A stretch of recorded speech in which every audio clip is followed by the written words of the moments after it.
All right, hello everyone, and peace of Christ, all of you. Please invite your friends, and let us do the good work for today. Uh, our topic today is kind of very, very, very high tech, smart, intelligent, very deep philosophy, wisdom, history, all is together. Today you will be amazed.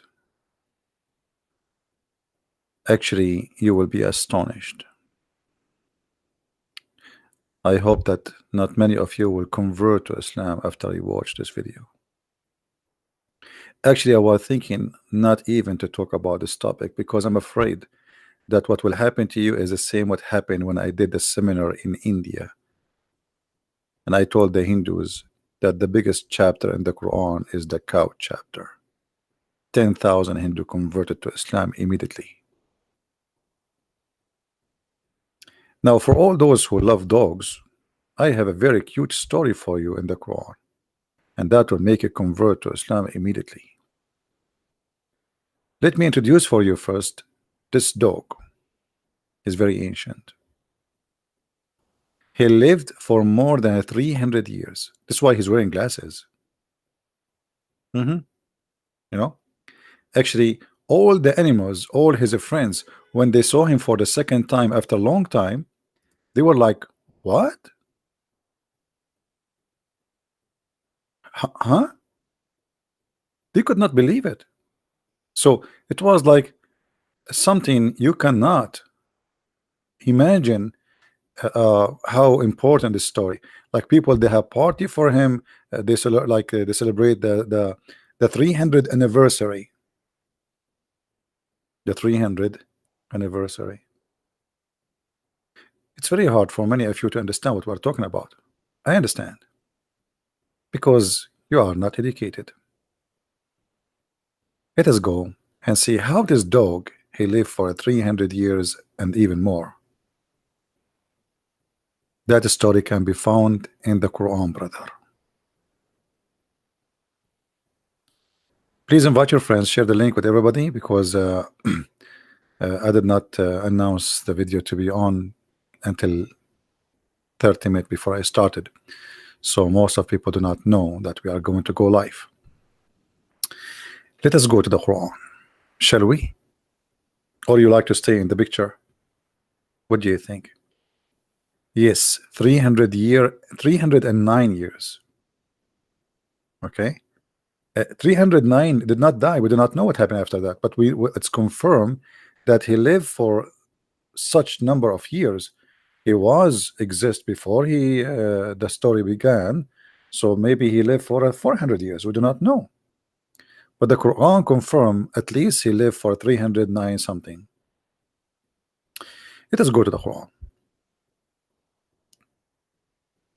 In the front of us we have a story. This is the chapter of the cave. And the funny thing about you know, the names in the Quran, you feel like you are going to the cave time, because this is a story people used to believe in it in the cave time, but they believe in it today, 2019. So look at this. Allah, he want to show us that he have knowledge, deep knowledge. And here Allah, he go back on time and he tell us things nobody knows about what happened in the past.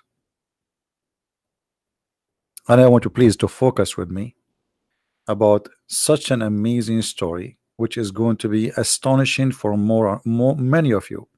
Before we start, don't forget, please, if you are a person who speaks Spanish, to tell your friends about our new Spanish book. As you see the cover in front of you, post in Facebook, Twitter, let your friends know about this book. It's made very the Spanish there is very good, and I hope people will enjoy it. For sure, we have many books. For those who are interested, you can get our books from Amazon.com or Amazon Germany, France, depending on the country you live in and the language you speak. So now we go back to the story. When Muhammad, he always come to us with things, Or let us say when he come to the Arab with the stories, we knew that Muhammad is trying to tell them that his God is all knowledgeable. Otherwise, what is the purpose of this story? And I would like to see any Muslim tell us from the text, from the chat, and if you like to call me, feel free. What is the purpose of this funny, silly, stupid story? Some they say what? Suddenly, look at the Quran. Look at the Quran. I mean, what this story is about.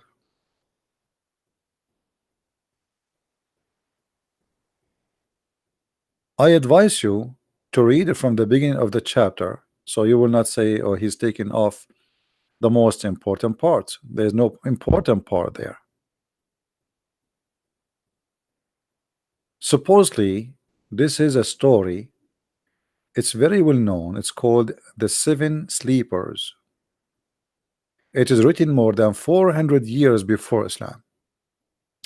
It's a fictional story, has nothing to do with reality, written by a bishop from Syria in the Aramaic language and spread to all of Europe. Fiction, totally fiction.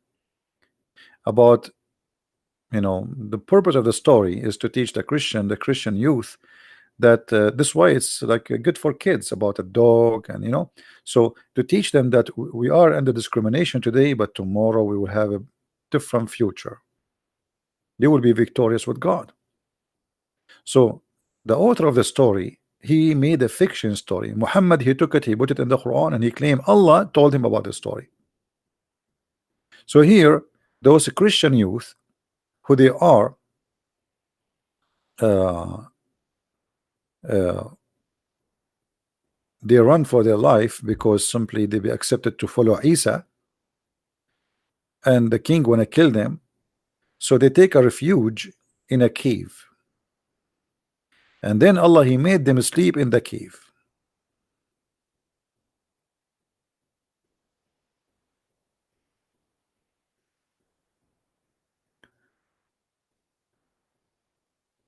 And here the Quran even describe how the sun goes and visit them from here to here. The sun goes like the cave have an open door, look like a very shallow cave, and the sun goes and uh, visit them from the left and visit them from the right. And then it says, you think that they are awake, but in fact they are sleeping. And then here it says, and their dog stretching forth his two foreleg. By the way, it doesn't say that in Arabic. It says their dog, he's stretching his two forehands, specifically arms, sorry, not hands, at the entrance of the cave. Okay, so now we have a bunch of people who they are sleeping in the cave, but the Quran does not tell us what this have. I mean, what this is, who are they, which country, which land, where it is from, what the language they speak, nothing. This is what happened when you are a thief trying to make a story which is not your story. So there is a bunch of guys run away for their life, they hide in a cave, and they have their dog, and Allah, he made them sleep. But look, the dog, he is guarding them at the gate, according to the Muslim bracket.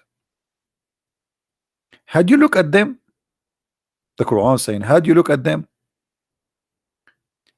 here we find something stupidity about this. Someone saying, لماذا لا تذكر المعجزة؟ هذا بأن الله يقلبهم ذات اليمين وذات الشمال، هذا بحد ذاته معجزة، لأن العلم الحديث أثبت أن الإنسان وأثناء نومه يتقلب يمينه وشماله. Let me translate for you what this gentleman he said, just to show you how shallow the Muslims are. He said, why you don't talk about the Quran saying that there is a miracle here, that Allah, he flipped them left and right, and science speak about that a human being, when he sleep, he flip right and left. My friend, I do not need science to know that I flip left and right. All of us, we flip right and left for a very simple reason. If you sleep in one side, you will get tired. Your body will too much weight in one side of your body, so you have to flip. I mean, this is we need science to do that. Don't you do it every day? It's like something from different kind. We do not know. I am a human. You are a human. We sleep every day. Don't you flip every day in the bed? What, you put your head in the bed, you don't move until the second day? This is the most silly, stupid thing, Mr. Fadi, to say that this is a miracle. Secondly, let me show you here something about the silly miracle. When you say that Allah, He is flipping them left, you see, guys, He is the one who opened the door for this. Let us go back. When you say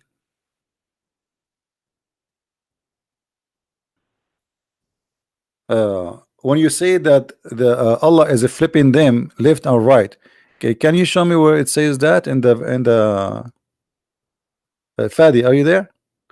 Where it says Allah, He flipped them? I want to see it. Can you tell me where? Are you there, Fadi? Where Allah, He flipped them? I'm trying to help me.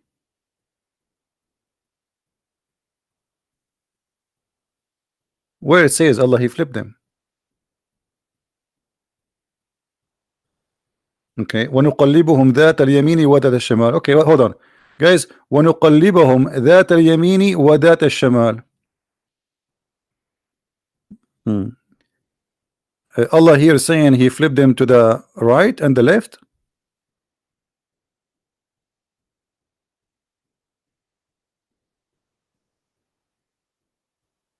Are you there?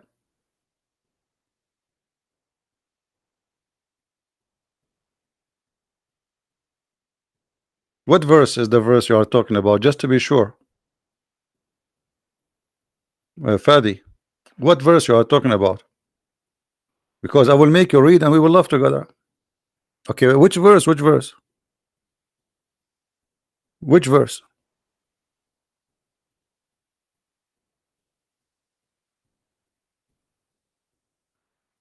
I'm waiting for you, my friend. Do you know? Which verse? I hope you will not regret opening this topic. Fadi, which verse?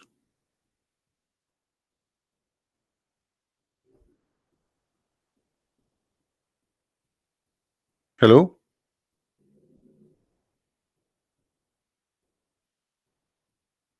He's searching Google, maybe. No problem. I will give him some time. It's okay. You know, because simply what he is saying is a proof to us that the Quran is a stupid book. And I will show you how. The problem is that Muslims, they don't really they don't read. I never saw a Muslim here read. Okay, okay, hold on. Okay, my friend. وَنُقَلِّبُهُمْ ذَاتَ الْيَمِينِ وَذَاتَ الشَّمَالِ. Chapter 18, right? Okay, hold on. Guys, Allah, to make them stay alive, what He do, according to Fadi, He flipped them left or right. He flipped them left or right. Okay, why Allah is doing that? Can't Allah make them stay alive without flipping them?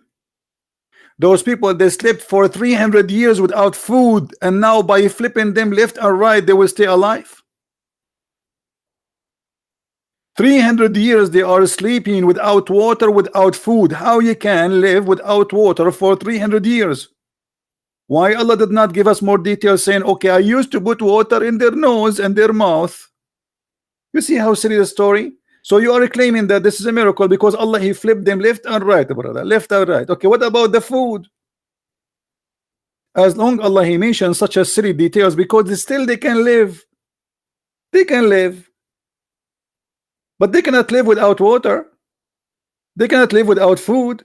300 years without water. When you sleep, my friend, you sweat, you breathe. That's mean you are losing water. So your silly God, He says to us, okay, I flipped them left and right, but He don't tell us, what about the food and the water? Are you there, Fadi?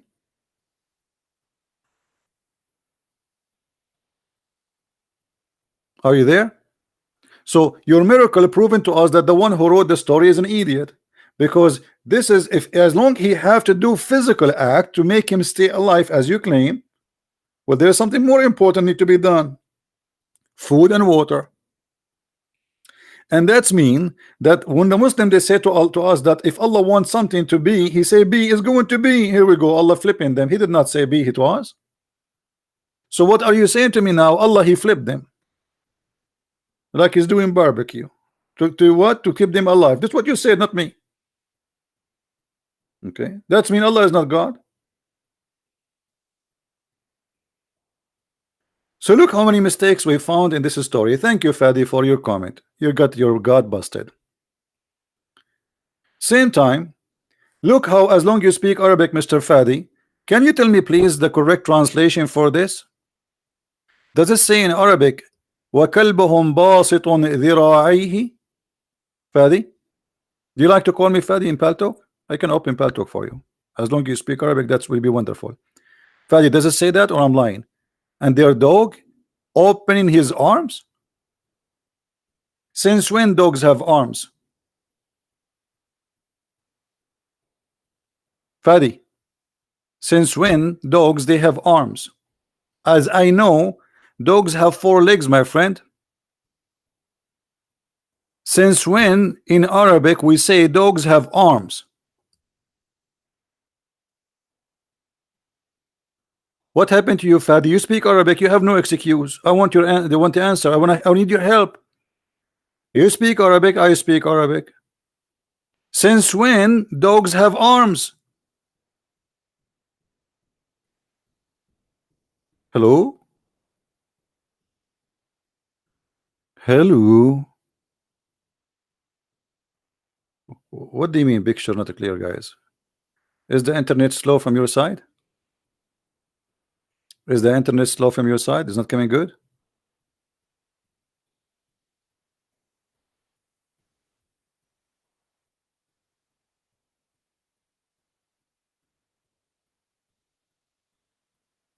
Is the video coming good? All right. So guys, anyone who speak Arabic, he will know that this is stupid. You cannot say that the dog have 2 arms. When you say you have 2 arms, it means those arms, correct? Either we believe that those are animals with 4 legs, or we believe he have 2 legs and 2 arms. The Quran saying وَبَاسِطٌ ذِرَاعَيْهِ. Let me tell you why the stupid Quran come like this. Because the word here is not kalbahum, it is kali'ahum. Kali'ahum mean they're a provider. But Muhammad, the dummy, he is a thief. He don't speak Aramaic, and he is mixing things up between kali'ahum and kalbahum. Kali'ahum is their provider, their guardian, and supposedly in the story it was an angel. If you go to the 7 sleepers, which is written by the Christian Aramaic from Syria, you will see there is no dog in the story. There is a guardian, which is kali'ahum, not kalbahum. Look how the difference is. The dot, kalbahum and kali'ahum. Remember the old language, there's no dots and etc. So it can be the same writing. So Muhammad, he could not understand what this is kali'ahum. He make it kalbahum. But all of us, we knew that Muhammad, he says that dogs are dirty, they are najis. If a dog even touch your dish, you have to wash it 7 times. So how the dog now in the miracle, and Allah suddenly simply he is making the dog live for 300 years? Are you there, Fadi? What happened to Fadi? Somebody give him something to wake up. Guys, somebody break an onion in front of the nose of Fadi. Are you there, Fadi? Hey, what happened to you, Fadi? I need your help now. You speak Arabic. Hello? Oh, that's it. He's gone. Bingo. He's gone. Like he took a hike. Suddenly, Fadi, he have no comment. So Muhammad told the story. He switched the word kali'ahum to kalbahum because he's a thief. Kali'ahum from their provider, their guardian, because it was an angel in the story. Muhammad he made the angel a dog. You believe it? Because of his theft. You see how books can change things? In the Christian story, it is an angel, which is a fiction story. Again, we repeat, this is not a real story. In the Quran, the angel became a dog. oh, oh. And the dog is sleeping in the front of the cave for 300 years to do what? To guard them from who? From a king? Guys, a dog is guarding the 7 sleepers from a king and his army. So when the army come, the dog, he will say, oh, oh, and the king, he will run. I mean, who believe in such a stupid story? Is it a king is chasing them and he want to kill them and he have an army, he sent his army after them? So now the dog in the front of the cave will protect them? By the way, I will tell you a story. This is a true story, by the way. Once the army of Saddam Hussein was chasing me. It was like 600,000 soldiers, brother. 600,000 soldiers. And they are having guns in a Kassenkov and they have tanks. But then I went in a cave, brother. And then there is a dog. And the dog was sent by Allah. And this dog, his name is Katmir. He start like, whoa, whoa, whoa, whoa. Saddam Hussein and his army, they flee. Immediately, brother. Are you there, Fadi? So here the story proving to us that the one who made the story is an idiot. And this is why the Muslims go quiet now. We continue. Look, even the Muslim translation says that the dog in the entrance of the cave guarding the gate. Guarding the gate from the king? I mean, this is stupid. Who is the one who put him there? Allah?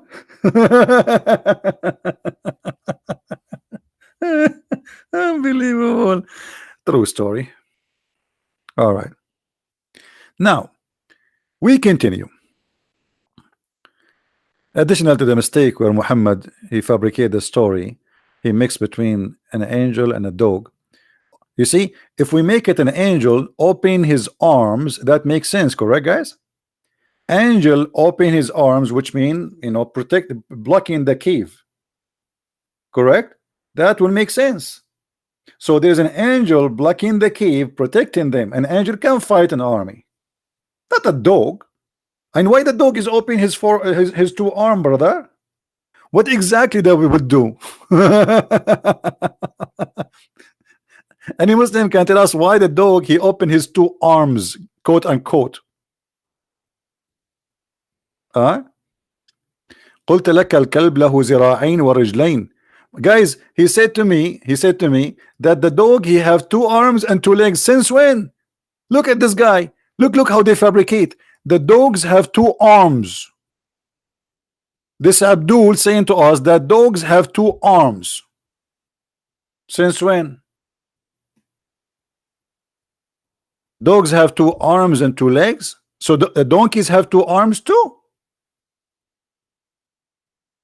Dogs have two arms, donkeys have two arms. I mean, so what are you talking about?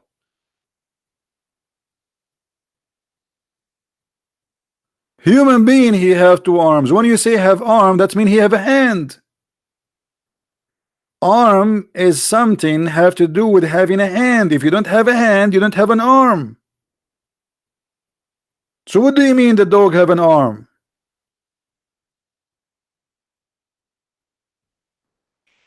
Same time, let us go with you. The dog he opened his arms, and you are now agreeing that the translation here is a false, because you agreed that it is says arms. So why the Muslims saying this if it's not stupid? Why they're trying to hide? Why didn't say okay, it's arms? Keep it as it is. It's arms. So look what they did. They play with the translation, and now I want to ask Fadi. The dog he opened his two arms according to you to do what exactly? To prevent an army from entering the cave. Why he opened his two arms? Like what, he's standing his two legs and he opened his arm? Why, he's giving a hugs for somebody? What does have open two arms doing with the story?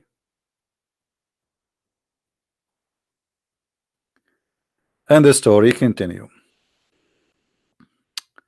Then Muhammad here wanna tell us something nobody knows. Look at the wisdom and try not to laugh. Some brother, they say they were three and their dog is being the fourth. Fadi, you speak Arabic. I'm glad you are here. In which language we can say they are three and the number four is a dog? You cannot say that. You cannot count something from different kind as number 4. As an example, if we say three white dog and one black dog, that makes sense. Here's number 4. But we cannot say 3 human and their dog is number 4. And actually, in Arabic it says warabi'ahum, their dog, and the 4th is their dog. How we can say the 4th is their dog? Is the dog is a human to say he is number 4? He is the 4th? Another stupid mistake in the story. But look at the story is getting more stupid now. Some they say they are 3 and their dog is number 4. Some of them they say, others they say they were 5 and their dog is 6. Some they say they are 6 and their dog is number 7. What is this? And then at the end it says, and nobody knows their number save Allah. So what the point of this story? Brother, in the Quran, brother, let me ask Zakir Naik how he can explain that. Brother Sitter, in the Quran, Allah he make a trend that some people they say that they are 4 and their dog is number 4. They are 3 and their dog is number 4. And they are 5 and their dog is number 6. And they are 6 and their dog is number 7. Please, brother, tell them that nobody knows their real number except Allah.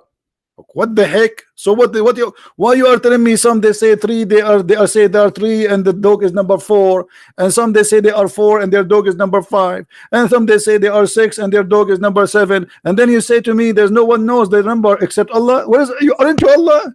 Who is talking? Aren't you Allah? I mean, why you don't tell us the number? Is that like a code for a nuclear weapon? Why Allah don't want to tell us how many they are? Tell us. No one knows save Allah. Muhammad, he don't want to give the number because he do not know.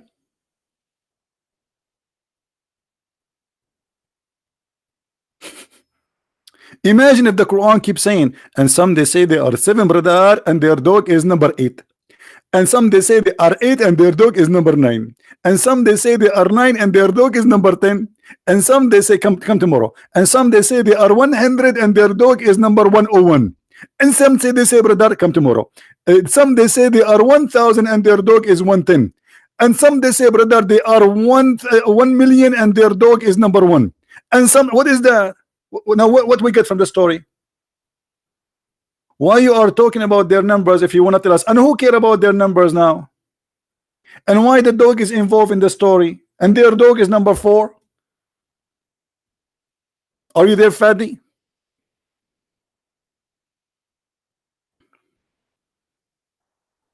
Brother sister, this is the story, brother. Is it proving that to us that this is the truth miracle? Because if Allah is not God, how he knew that information? Brother, but he did not give us any information. He just told us what people at that time they are saying. Some they say they are 3 and the dog is number 4. Some they say they are 5 and the dog is number 6. Some they say they are 6 and the dog is number 7. So what is the true number? Brother, Allah he is with them. He will not tell us exact number, because if he tell us, we will not be like reading a mysterious story. When you watch a movie, brother, don't you like the action and the bedtime of the movie because you do not know what's going to happen next? So Allah will not tell you exactly the number, so you can be always excited. So Allah now is making me excited by telling me nothing. He told me what we know. He told me that some of us they say 4 and their dog is number 5. He told me that some they say 6 and their dog is number 7. We knew that. So what is that? What this is for?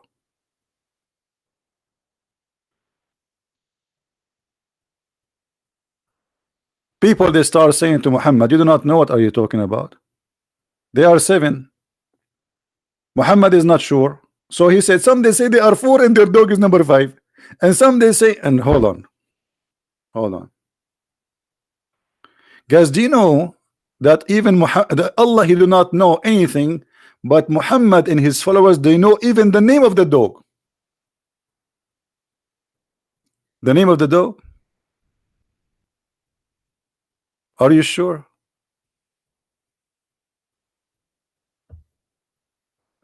Let us go to Ibn Kathir.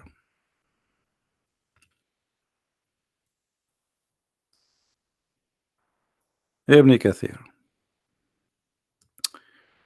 All right, here we go. As usual, Ibn Kathir have nothing. Look, look, look, look, look. Look at the deception of this cult. Guys, this is Ibn Kathir. The interpretation of chapter 18, verse number 22 became 2 lines. Look, look how short it is. That's it, done. There's nothing about the name of the dog, what the dog he used to do for a living. We don't know what happened. Let us open Ibn Kathir in Arabic, and you will see the huge difference between Ibn Kathir in English and Ibn Kathir in Arabic. Hold on. Liars, liars will end in fire. You know, they hide it from the translation because it's embarrassing. It is embarrassing. Very embarrassing. Hold on.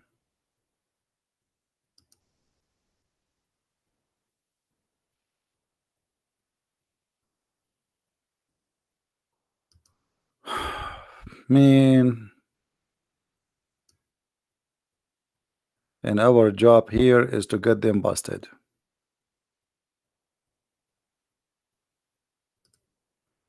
Lying is a profession in Islam.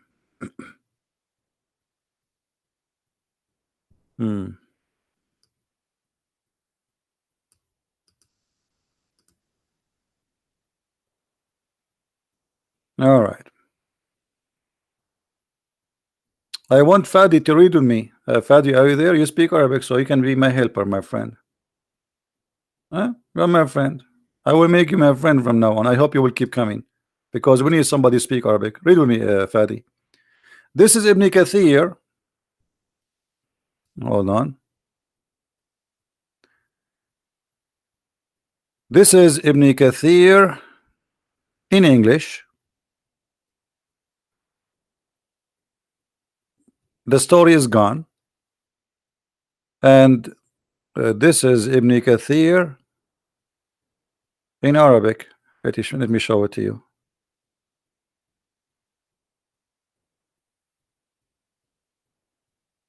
Do you have an idea what happened?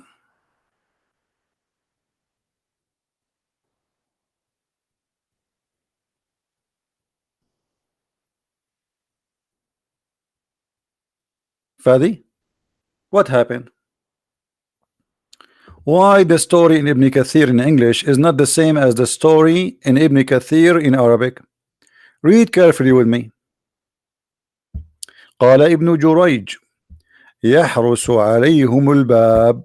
The dog is guarding their door, because this is his nature. 300 years the dog is guarding the door. And from what? From an army of a king? Why? The king, he lived for 300 years. Let it go. And then it says and then he says, according to the hadith, angels will not enter a house have a dog or an image. Okay, let us zoom in a little bit. What is the name of the dog, Fadi? Do you see the name of the dog? And it was reported that this dog, he was the dog of the cook of the king. Wow, mean. According to the book of Al-Hafiz ibn Asakir, he said, in the book of Ibn al-Walid al-Dimashqi, he said, and the name of the hudhud. So hold on. Let me see if I can translate this. You think this you can translate? I don't think so, because this is. Let me try. Hold on. That would be fantastic if we can translate this page. Translate, no. How you can translate this thing? Okay, translate to English. It doesn't translate, because this is an image. Image is not. It's like a Photoshop. Anyway, it says here, and look, guys, how much knowledge Muslims they have. The lamb, the sheep of Abraham, its name is Jarir. What the name of the sheep of Abraham? Abraham sheep have a name, Jarir. And the hudhud of Suleiman, the little bird, you remember, he was the minister for irrigation and sex and finding girls who have no hair in their legs for Solomon. And the name of the hudhud of Suleiman, his name is Anfar or Anqar. Hmm? Are you there, Fadi? واسم الكلب في أصحاب الكهف, and the name of the dog of people of the cave is قطمير. His name is Qatmir. What is that?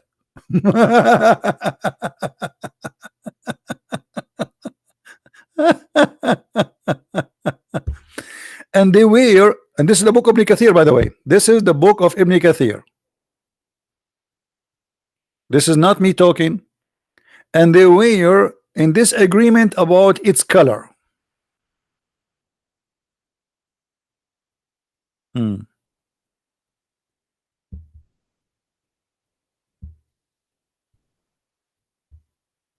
Do we have any Muslim want to say something?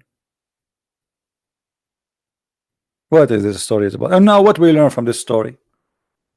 What we learn from the story about people who Allah made them slave for 300 years. I will tell you what we learn.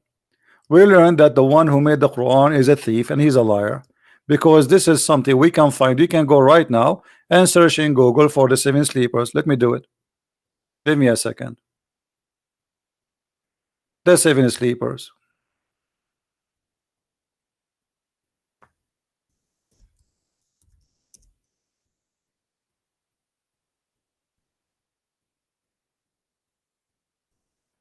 What does this story have to do with Islam?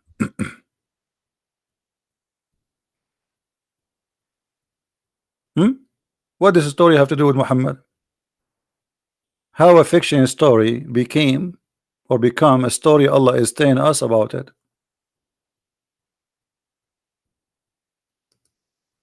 What is this?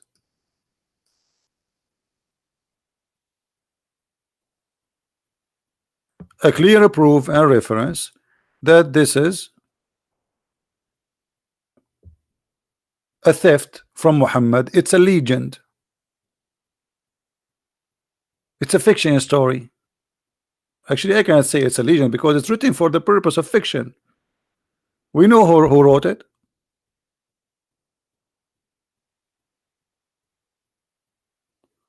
So Muhammad, he took the legend of the 7 sleepers, he put it in the Quran, and he claimed that this is a true story. Isn't it this is alone is enough to prove that Muhammad is a false prophet?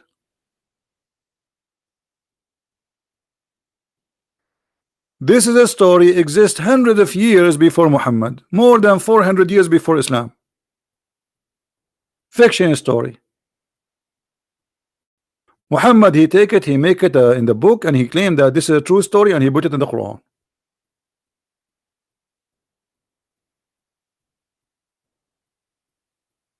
Do we have any Muslim want to say something?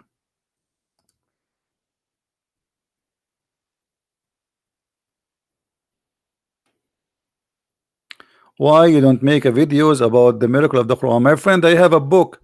I have 2 books debunking all these miracles. I have thousands of videos debunking their stupid miracles, and you are asking me to make a video about debunking the miracle. You are too late.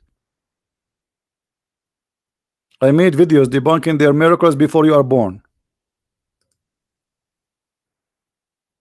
And here we go. We are here. Who wanna show me a miracle so we can debunk you immediately? Not tomorrow. What miracle of the Quran? Here we go. This is a miracle. A stupid legend became a story in the Quran about a dog who opened his arms.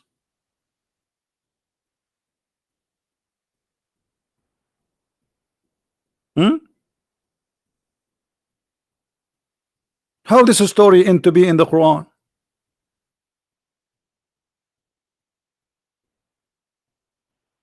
Who is the stupid here? How we can accept such a fiction story to be part of a religion, and now Muhammad he adopt the story. Not only that, he claimed that Allah talking now. The one is speaking here, by the way, is not Muhammad supposedly. This is Allah telling the story. Allah, brother, Allah. Hmm?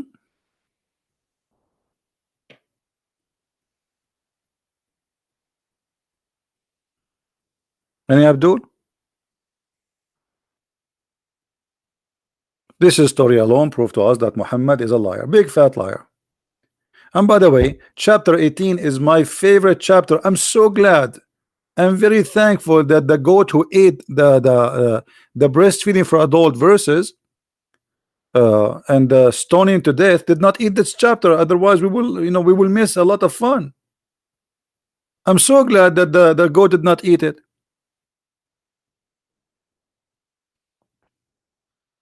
If you go in this chapter, you will find more stupid stories. And look here, hold on.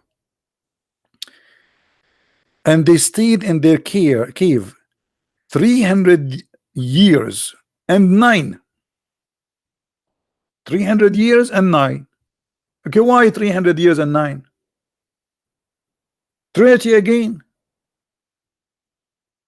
Why 300 years and 9? He's copying from the story from the seven sleepers.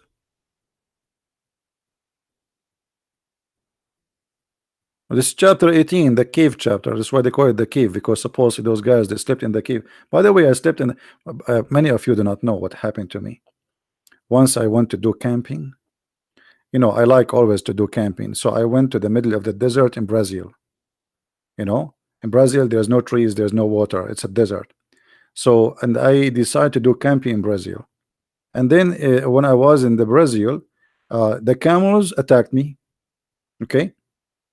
Big camels. They have like a big horn, big, huge camel, and they speak Arabic, by the way. So I did look around where I can hide, and I found a cave in Brazil. But the cave was in the borders of Kazakhstan. It was very cold there in Brazil. Very extremely cold, brother. Snow is like crazy in the desert, brother. So I went to the cave, brother, and then I forgot to tell you, I have a very beautiful dog. Let me show you his picture. Very, and he is very well educated. So he gave me advice. He said, "You go hide inside. I will stay outside. If somebody come by here, I will tell him I did not see you." Muslims believe in those stories. What the difference between my story and the story written in the Quran? Hello?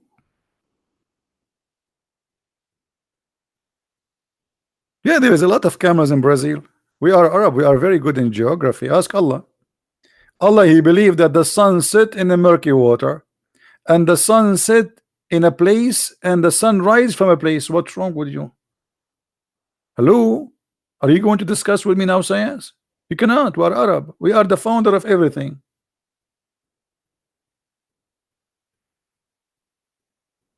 لا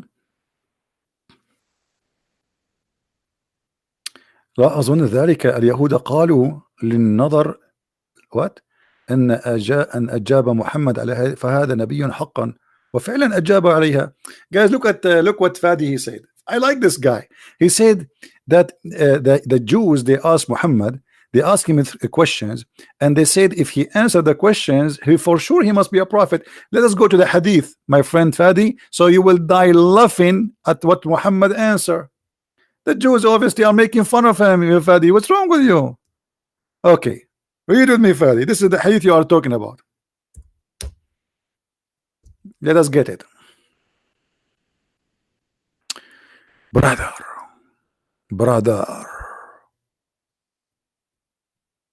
Abdullah ibn Salam heard the news of the arrival of Allah Messenger, and then he said, I will ask you 3 questions which nobody knows their answer unless he is a prophet. And now, Fadi, are you following with me? This is what you're taught to me, right? This is the story. Let me show you how stupid the story from the beginning. How do nobody knows the answer save a prophet, but he agreed that this is the true answer? That means he's a prophet too. Guys, do you see how stupid a human being is? If nobody knows the answer for those stories, save a prophet. How the guy who asked the question, he know the answers? Are you there, Fadi? You are the one who asked me to talk about it. Are you there, Fadi, or are you eating shish kebab now? How it says nobody knows the answer for them save a prophet, and the guy who asked the question, he knew the answer. That means he's a prophet too. So now we have two prophets, Abdullah ibn Salam and Muhammad. What do you say, Fadi? One of the things I hate about a human being is this stupidity. A human being is really stupid creature. Too much hashish. So we did not start the story and the story full of poo-poo, and now the story is getting even worse. Hold on, we are not done yet, are we? You just opened the gate of hell in your prophet, Fadi. And then, firstly, what is the first portent of the hour? What is the first meal of people in paradise? And what make baby look like his father or his mother?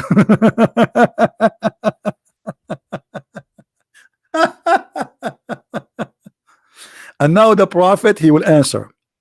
Look, the prophet, he don't answer from his pocket. We have to be honest here. He told them, just now Jibreel has informed me. We need a background music for this. Like the guy, he just asked him the question, and Jibreel, Jibreel is invisible behind him. He was saying to him, Muhammad, he said to them, just now Jibreel has informed me. Oh boy, oh boy. Okay, prophet, which means Allah is talking now. We cannot say this is a mistake from a prophet. Jibreel has told me the poo-poo is coming. Abdullah said, Jibreel? Abdullah, he was like, what? Like who? Are you sure it's not Zakir Naik? It's Jibreel himself. Muhammad, he says, yes, Jibreel, the enemy of the Jews. Jibreel is the enemy of the Jews. Why? Since when? Let us continue. On that, the prophet recited the holy verse. Whoever is the enemy of Jibreel, why people are the enemy of Jibreel? Let him die in his fury. And then Muhammad now is answering. He says, as the first portent of the hour, it will be a fire that will collect the people from the east and the west. What? Just yesterday we heard different portent of the hour. This is the first one, correct, guys? Muhammad, he just said the first sign of the judgment day is a fire will collect people from the east and the west. Okay, hold on. So what the Quran is saying here is that a lie?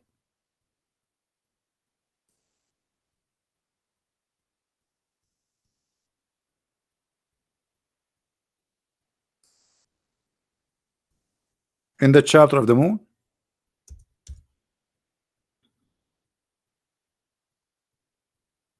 the hour has come and the judgment day is near and the moon is split. So I thought this is a sign of judgment day already happened. But the Muslim, they will say, oh, there is this is not, this is was in the time of the prophet, this is a sign. But the first sign, this is a sign. So how this can be the how that one will happen later is the first sign. Let us go to different hadith so we can love together.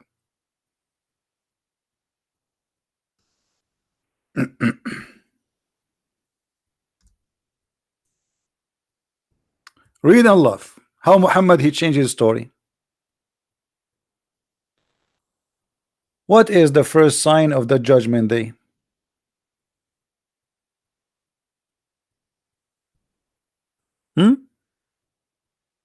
Oh Muhammad, tell us about the hour. He lowered his head and he did not answer.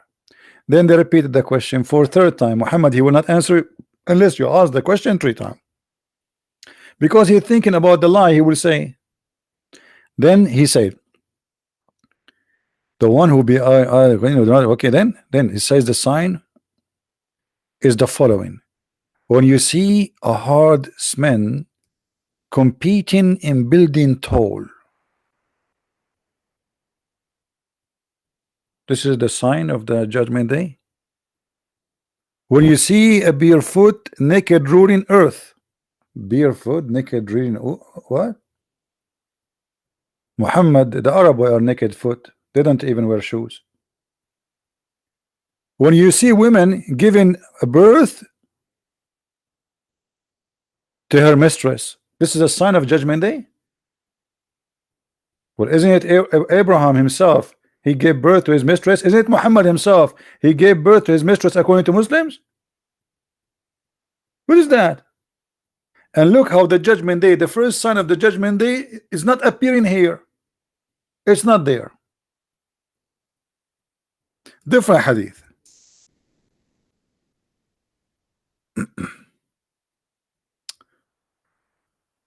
Oof. Man, oh man.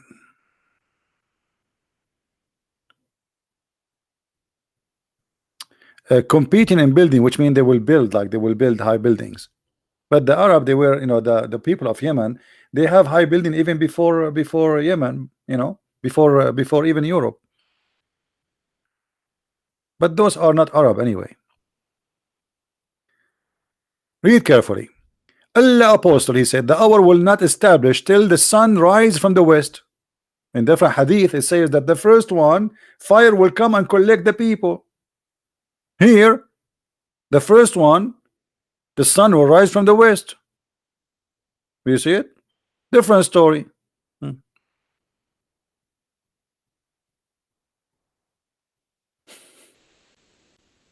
Let us see.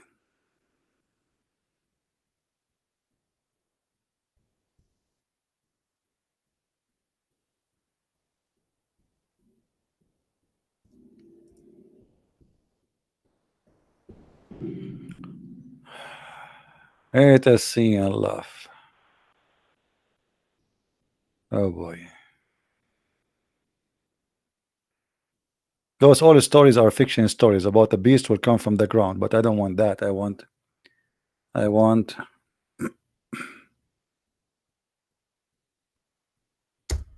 okay.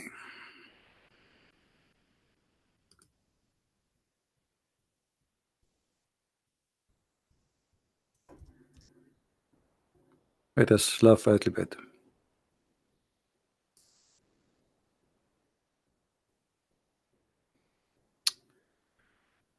We want to see what we can find in English.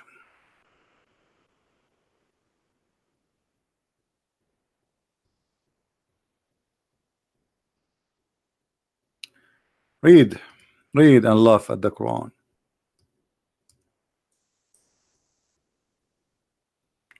Try not to laugh. Try. Maybe you can succeed.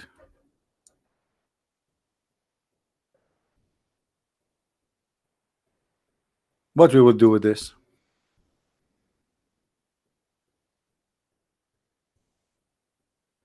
How Muhammad, he said that the first sign of the hour is going to be a fire, and here it says a smoke. Any Muslim? Okay. What about other verse says that Allah, he will send the beast from the ground?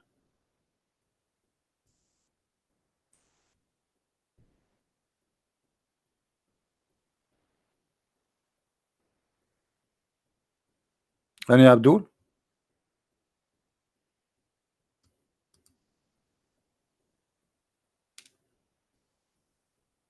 This is from the sign of the judgment day.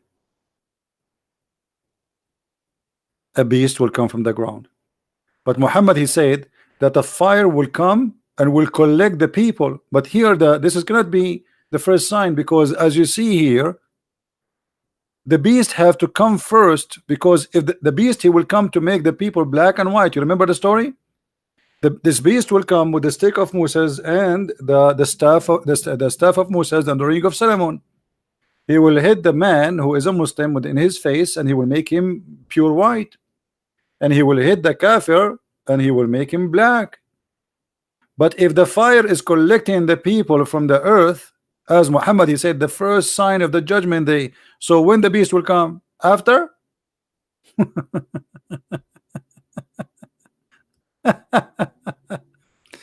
Let us continue. The first meal of people of paradise is going to be the liver fish, the liver of the whale. Why? Because the Arab, they believe that liver of the whale make you very horny, very good in sex. And now Muhammad, he is promising his people that when they go to heaven, they will have a lot of sex. Makes sense. And here Muhammad, he made his biggest poo-poo. And if the man, the guy, remember, he asked him, what make the child look like his father or his mother? Do you see it? This is the third question. What make the baby look like his father or his mother? Listen to the answer which Muhammad proven that he is a prophet according to Mr. Fadi in the chat. Read. And if the man discharge proceed that of the man, then the child resemble the father. And if the women discharge proceed that of the man, the child resemble the mother. Are you there, Fadi? You're a prophet. He gave 3 answers. Nobody knows save a prophet. You believe really, Fadi, that if you have orgasm first, your baby will be a boy or will look like you? Do you agree with your prophet? Or your prophet, he is being an idiot here? The prophet of Allah, brother, he said, the messenger of Allah said, the man's water is a thick and white. Thank you, Muhammad, for telling us. We do not know. I have no idea, man. That's a knowledge nobody knows. Only the prophet of Allah knows. This is told to him by Allah. He know how the color of the sperm. Wow. And then the water of the women is a thin and yellow. Why the water of the women is thin and yellow? Why she have infection? Which of them comes first? The child will resemble the parents. Are you there, Fadi? You are the one who said to me that because Muhammad, he answered those questions, you believe he's a prophet. Here we go. This is the answer of your prophet. According to which science, and you are the one who mentioned to me science, right? According to which science they believe that if you have orgasm first, the baby will be like you? Fadi, be honest with me. Your child, he look like you, or like her, she look like her mother? Be honest. Are you there, Fadi? Because now we will know who have orgasm first. Isn't it clear that Muhammad is a true prophet? Most of Muslim women, they have no orgasm because they do circumcision for them. They never have orgasm. Even the prophet wife, she said to him, do the women have that?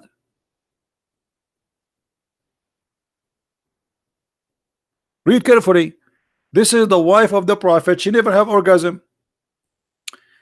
Sulaim asked Allah Messenger about, by the way, the prophet, he was in that time, he was a sexual consultant. He have a clinic for sex. And now a horny woman, she come to the prophet, and Islam have no shame in Islam. So the woman, she came to the prophet, she said, hey prophet, yesterday I had a and I was touching there down my legs and I cannot say it. Are you there, Fadi? A woman, she is coming to the prophet to ask him if she should wash her vagina. And why? Because she saw a wet dream. What does that mean? She was having sex with 10 guys?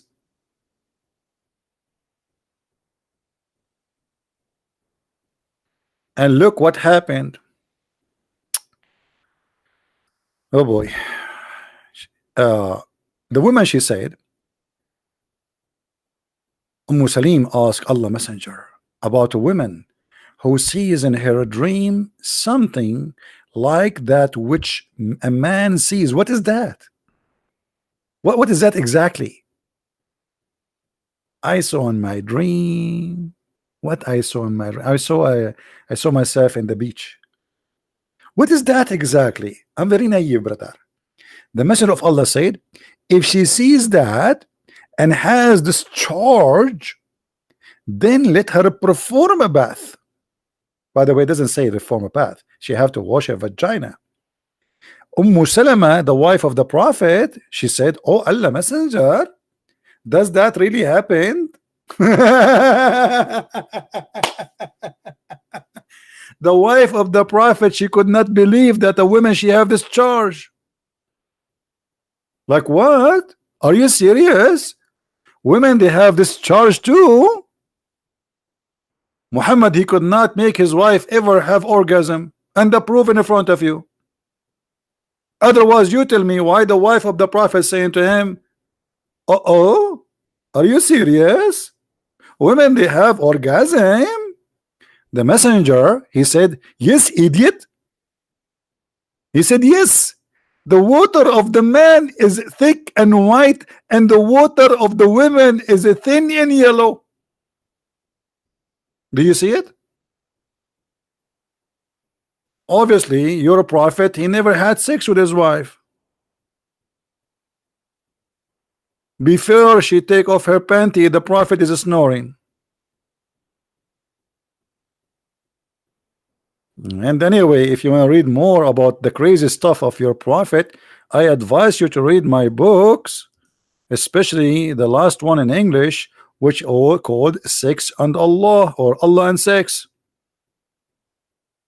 Beautiful book, 2 volume. People are buying it like crazy, especially Muslims. You should see the Muslim comment. You should see the Muslim comment. The Muslim, they say, so are you using the hadith to prove this? How you can do that? So guys, if I cannot use what their prophet said to prove it, I will use what the Trump he said.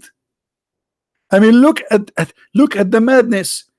How dare you to use the hadith to prove such a thing? So I will use what? What exactly I should use, brother? Obama speech. This is your prophet. And as you see, those stories are very authentic, brother.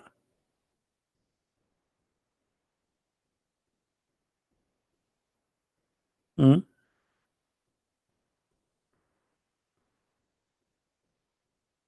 Do we have any beautiful Muslim want to say something to us?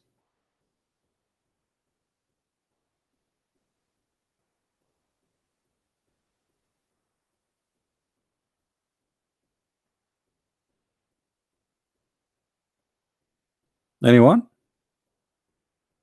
Now, as long we are in the chapter of the cave, I will take a peek, a little peek, and I will take you to the seaside. Me, guys, imagine yourself now you are Alexander the Great, which Allah he told us his story in the Quran. Alexander the Great, brother, he was looking where the sun set, and he found where the sun set. You will not believe it, brother, where he found the sunset. Nobody knows those information. Not even America, not even satellite, not even the scientist, what his name, the Japanese guy, I forgot his name. Hold on. Yama, Suzuki, Toyota, Honda, Yama. Very well known scientist. Don't tell me you never heard of him. The Muslim, they made articles about the Quran science, and they added names we never heard of them, or even names who they are of people who die, and they say, oh, that guy, there's a guy, his name Dr. Moore, Dr. Moore, Dr. Moore, he said. Muslims, is it true that Zulqarnain, he found where the sun, the sitting place of the sun, brother? Is that true?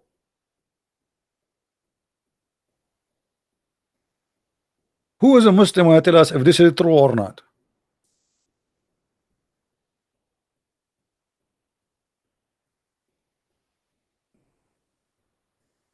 Chapter 18, verse Number 86.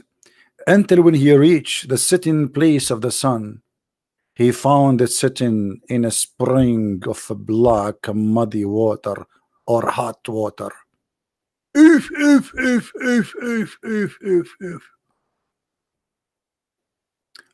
Fadi saying this is how the sun appeared to him. That's a lie, Mr. Fadi, because the one who's speaking there is Allah. And let me get you busted, Fadi. Guys, Fadi, he like to get busted. What I can do? What I can do? Bad boys, bad boys. What you gonna do when I come for you? So let me show you the comment of Mr. Fadi, and I will translate his comment. Why you don't post the same comment in English and Arabic, Mr. Fadi? Please help us, man. Guys, look what Fadi he said. And I understand, by the way, the pain of Fadi. He is trying his best to defend his book, but big failure. I think he will leave Islam sooner or later. Look what Fadi he said. الشمس بدت له كذلك, which means the sun appeared to him like this, which means who? Alexander the Great. It's not Allah saying that. No. Let me get you busted, Fadi. What if your prophet he explained this verse? What you will do? Are you going to say your prophet he do not understand the Quran and he is stupid? Isn't it you who said to me the prophet he answered 3 questions, nobody knows their answer save him? Here we go. This is a hadith and all the narration is sahih. I was sitting behind the messenger of Allah who was riding a donkey. I love to sit behind the prophet donkey. I love it. While the sun was setting, he said, do you know where this set? Are you there, Fadi? Are you there? Read. I replied, Allah and his apostle knows best. He said, it's set in a spring of warm water. Hamia. What do you say, Fadi?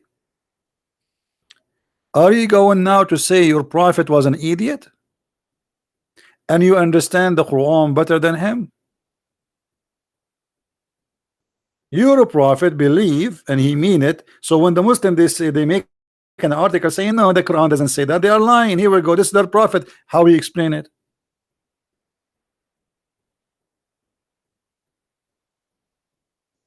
I feel sorry for the Muslims. I mean, how dare you even to speak to me? You will get busted with no mercy. I don't even dare to debate myself. Right?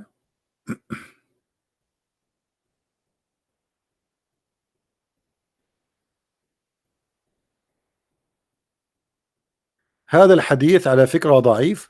Guys, this hadith is ضعيف. It says صحيح there. How you make it ضعيف? Secondly, the Quran itself confirmed the story. Let me prove it to you. Let us see how hard you can try. Read with me, Abdul. Who is talking here? Allah. Enter when he reached the sitting place of the sun. Forget about where the sun set. Did Allah he said until he reached where the sitting place of the sun is?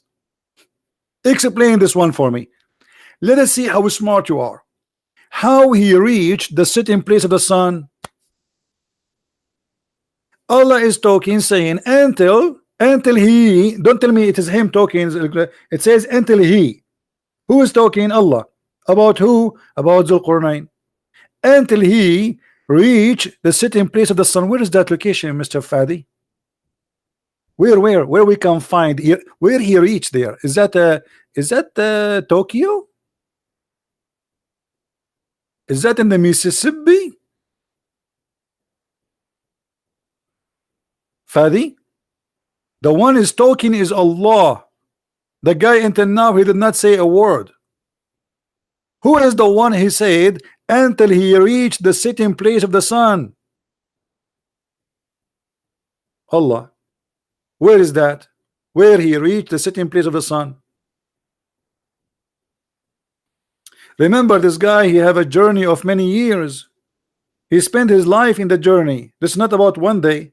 So now finally he went to a final destination. What is that? The sitting place of the sun. Where is that? I can see where the place the sun set from my window. Do we need to go anywhere to reach the place where the sun set, my friend? You want to tell me now this is appear to him? How silly.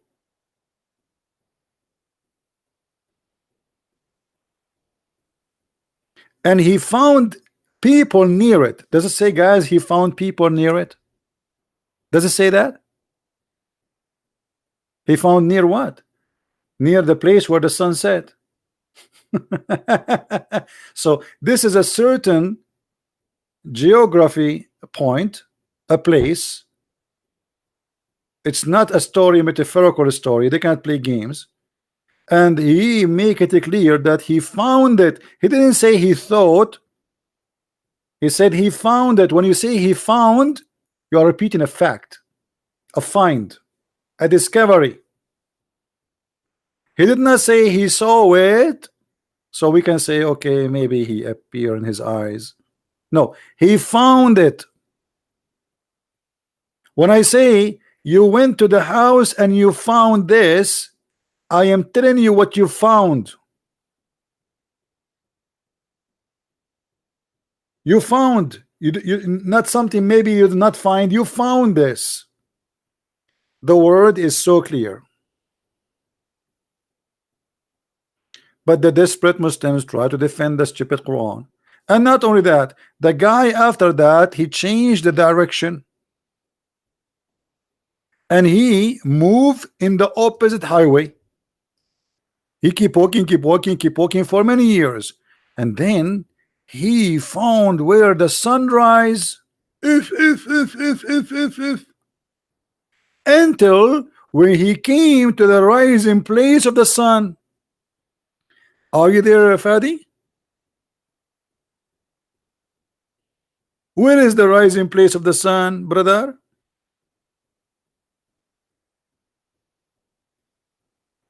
I feel sorry for the Muslims trying desperately to defend this stupid cult.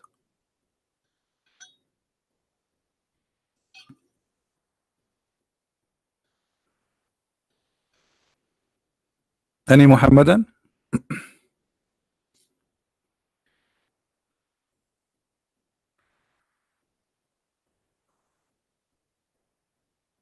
Mr. Fadi saying, when you say that the sun set in a murky water, it does not mean it's set in Dubai. Doesn't mean that the sun fell in a spring of water. What does this have to do with the? I mean, look, what is it? What is the answer? Don't tell me it doesn't mean. The Quran is so clear in what it says. He found there next to it. He found the sitting place of the sun. Stop playing. You're just fooling yourself, not us. It says until he reached the sitting place of the sun. Why Allah saying until he reached the sitting place of the sun? This guy is going for a years. What happened in this day? He found the sitting place of the sun. Where he found the sun sitting place, sitting in the murky water. Let me show you different hadith. Let us see now how you can run away with it.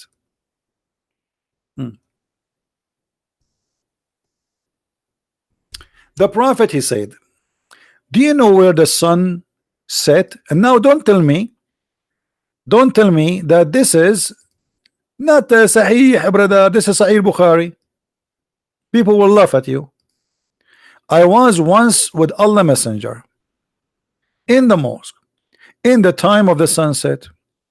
He said, "O Abu Dhar, do you know where the sun set?" I replied, "Allah and his apostle know best." He said, "It goes and prostrate underneath Allah's throne." That is Allah's statement, and the sun runs in its fixed course. The Quran here is explained by Muhammad. Muhammad here explained that the sun every day run where the sun disappear under the throne of Allah. Now, how we can connect this to the water? Isn't it Muhammad? He said that the throne of Allah is above the water. Yes, let us see.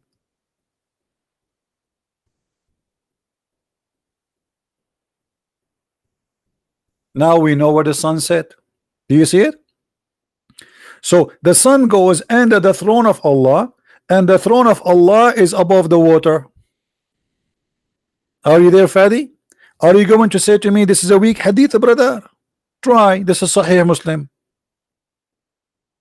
The Muslims will eat you alive. What do you say? Your prophet, he confirmed the movement of the sun, and he explained the chapter of the Quran, chapter 36, verse number 38. And the sun ran to its fixed course.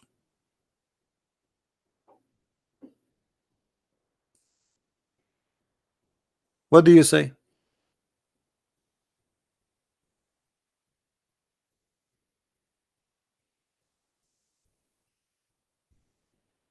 Any Muslim? Hmm? Let us show you different hadith.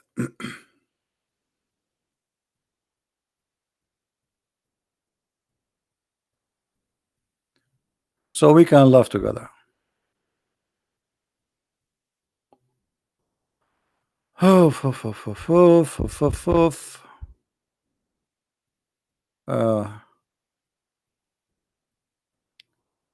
all those hadith about shish kebab.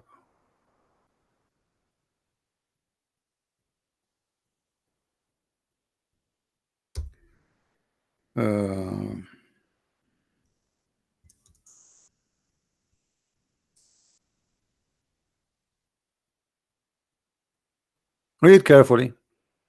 Sahih al-Bukhari. I ask Allah Messenger, a statement of Allah, the sun runs into its fixed course. Okay. Who understand the Quran better? Mr. Fadi or Allah Prophet Muhammad? For sure, Mr. Fadi.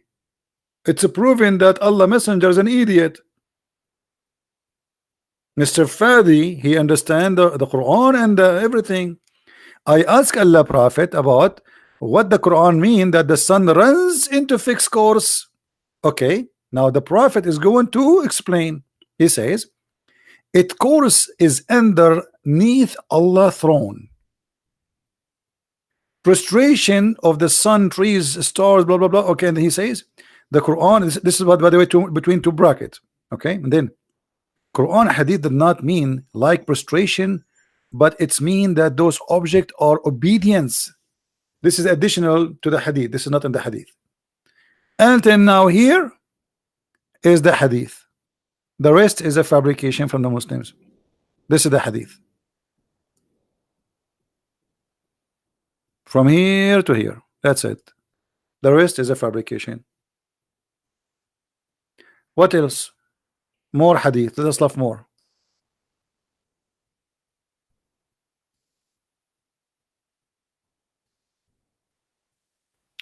Crazy stuff, isn't it? Read carefully. The Prophet said, don't tell me now this is da'if, this is Sahih Muslim, and this is the hadith number. Read it. Look, do you know where the sun goes? They replied, Allah and his apostle know best. He, the Holy Prophet, said, verily, the sun glits still its reach.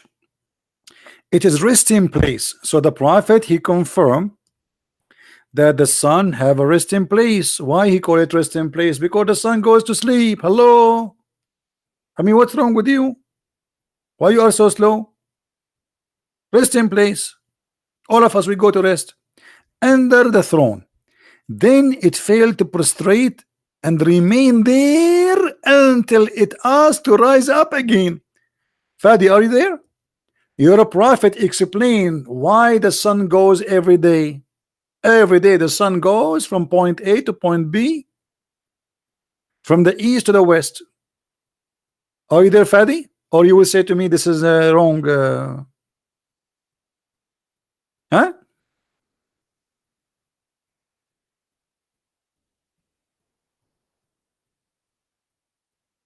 Hello?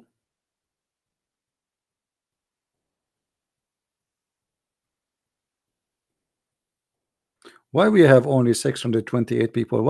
What is today? Thursday? You guys don't come in Thursday? You don't like this day? Okay, I will not come again in Thursday, maybe. Maybe because the sun set in Thursday. You guys are watching the sunset now. What is the reason we don't have too many people? This today is there's many people celebrating the breastfeeding for adult.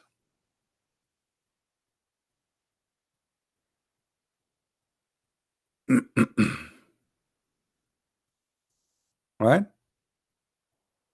Any Muslim want to say something to us?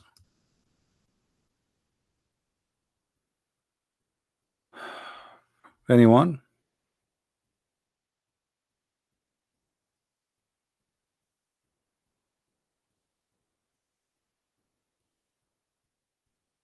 Anyone? Any two?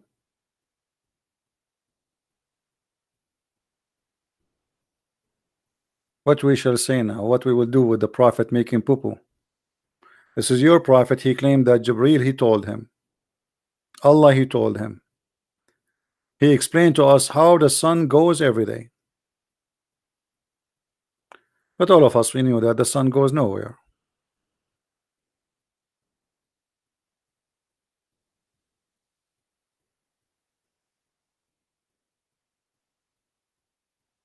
Any Muslim have a comment? I advise Muslims to go and read my books. All what they say to you about science and Quran, I debunk them so easy in my books.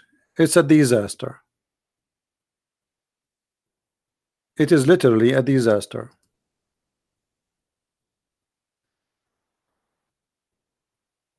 How in the world anyone can believe in such a religion?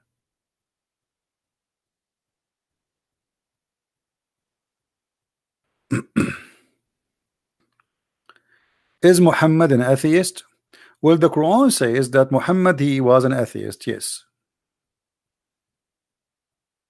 But I don't know, that will hurt the feeling of Mr. Fadi if we say so now. Fadi, what do you think? Was Muhammad an atheist? What do you think, Fadi? Was Muhammad an atheist? The Muslim they say to us that Muhammad he was Abrahamic. He was really since when?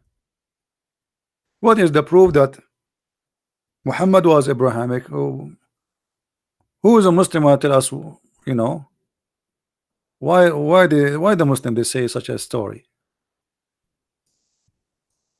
Is that a true or this is a fabrication?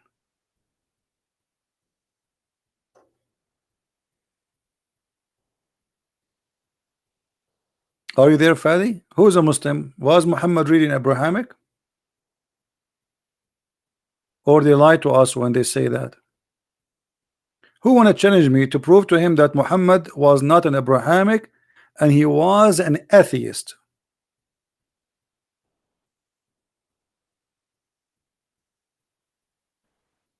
Anyone?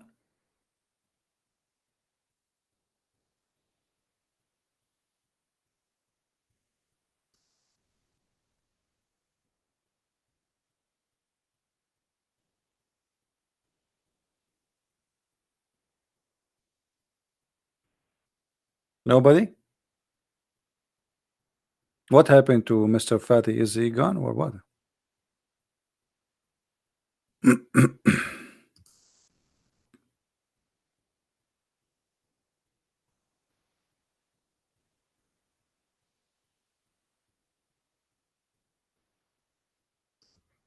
Any Muslim want to challenge me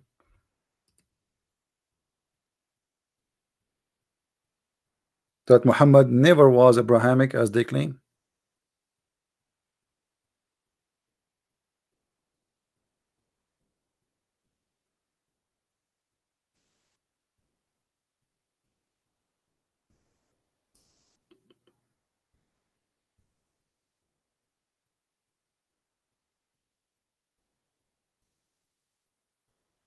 I don't see Muslims. What happened?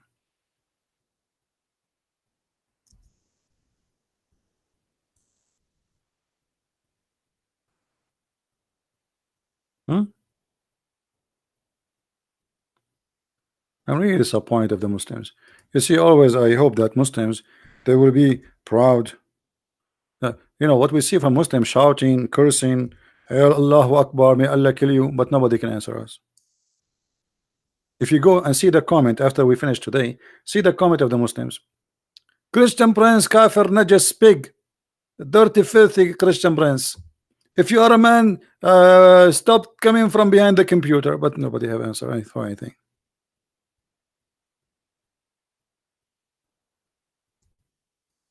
Is that correct? Name calling.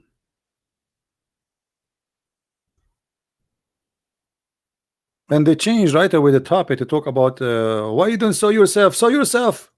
What does have to do with like you cannot answer me unless you show myself? Why you wanna show myself?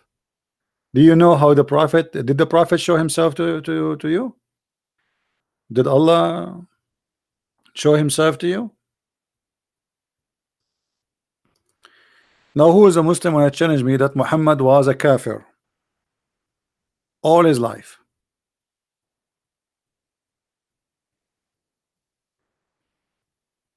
Anyone?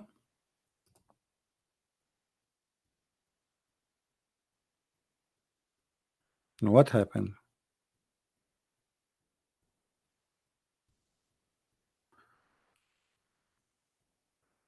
Guys, he's saying to me, as long you know Allah, tell him about the Najashi, he became a Muslim. This is a fabricated story. What Najashi became a Muslim? There's no proof of this story. And let us say, for the sake of argument, somebody became a Muslim, so you are a Muslim too. So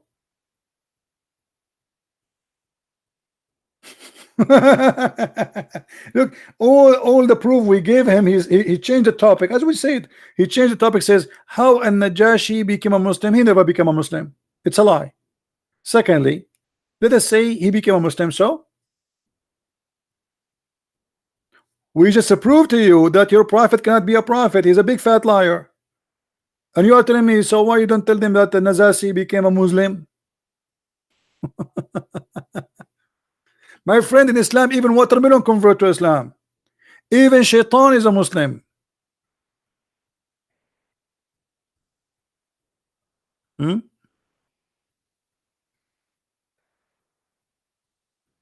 Let us show the Abduls that Muhammad was a kafir. As long there is no challenge. Nobody dare to challenge what we can do. Chapter 52. Sorry, 42. Verse number 52.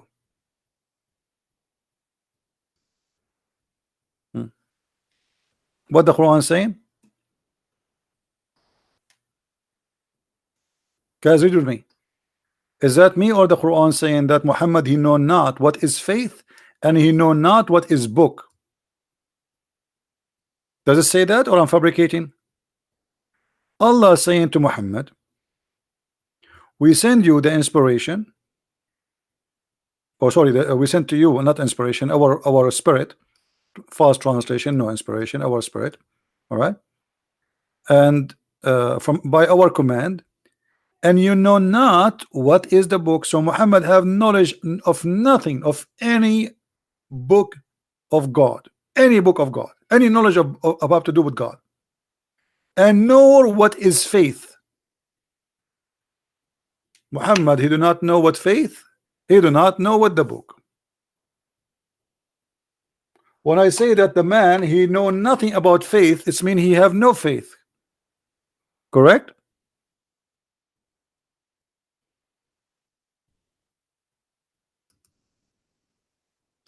Any Muslim want to answer how Muhammad, he know not what is faith? How he is, how you Muslim, you say to us that he was Abrahamic, but until the age of 40, he did not know what faith.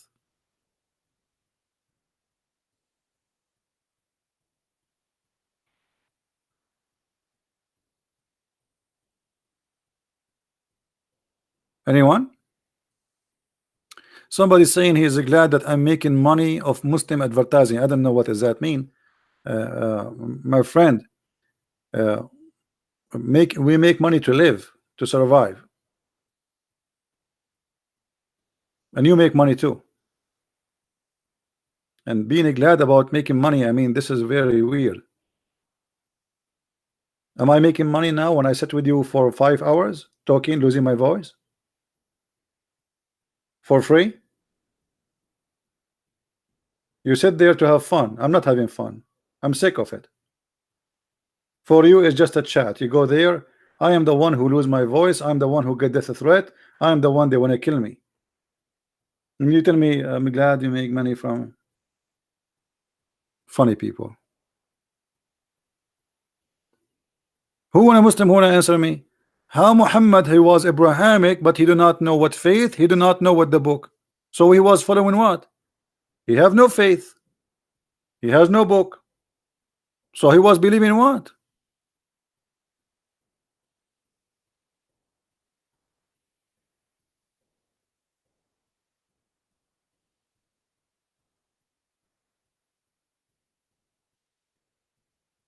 Anyone?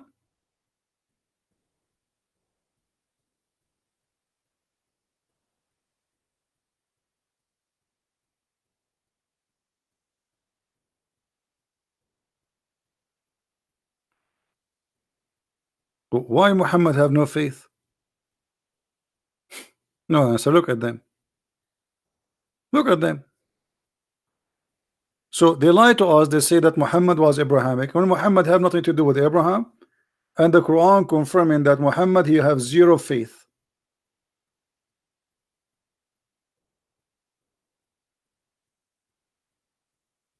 Everything in this cult is based on lies.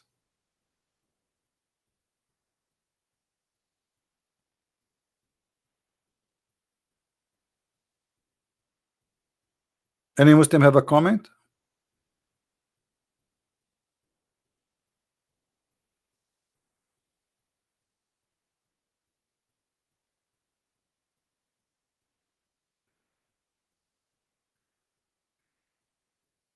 Nobody?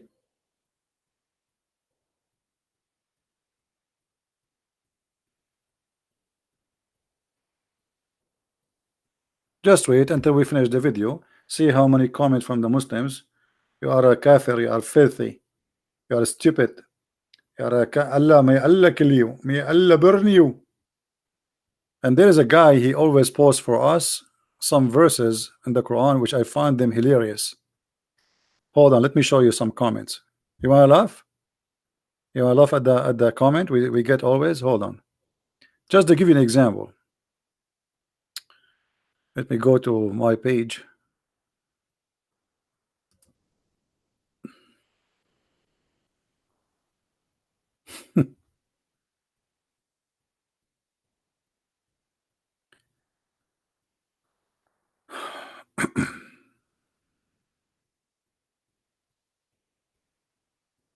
Sometimes I cannot keep the comment because they are very filthy.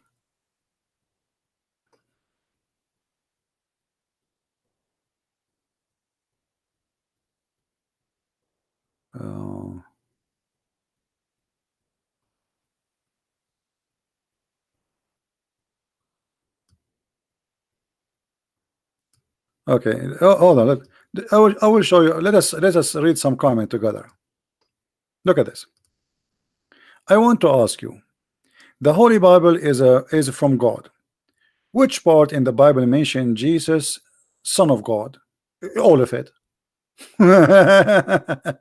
If Jesus is Son of God in the Bible, must have the chapter mention of Jesus, Son of God. Here you will see that Muslims they have no idea what is the Bible is about. All the Bible is saying the Son of God. I mean, what chapter only? Not logic. Bible is came from God Father or from God Father. Forget to mention Jesus, Son of God. Abdul, oh, what you need to do, go to the Bible and type the word, or go to Google and type the word where in the Bible it says Jesus, Son of God, and you will find endless numbers. I mean, look how silly they are. Look, this is oh, I might jump from my window one day. Let us see different Muslim. uh,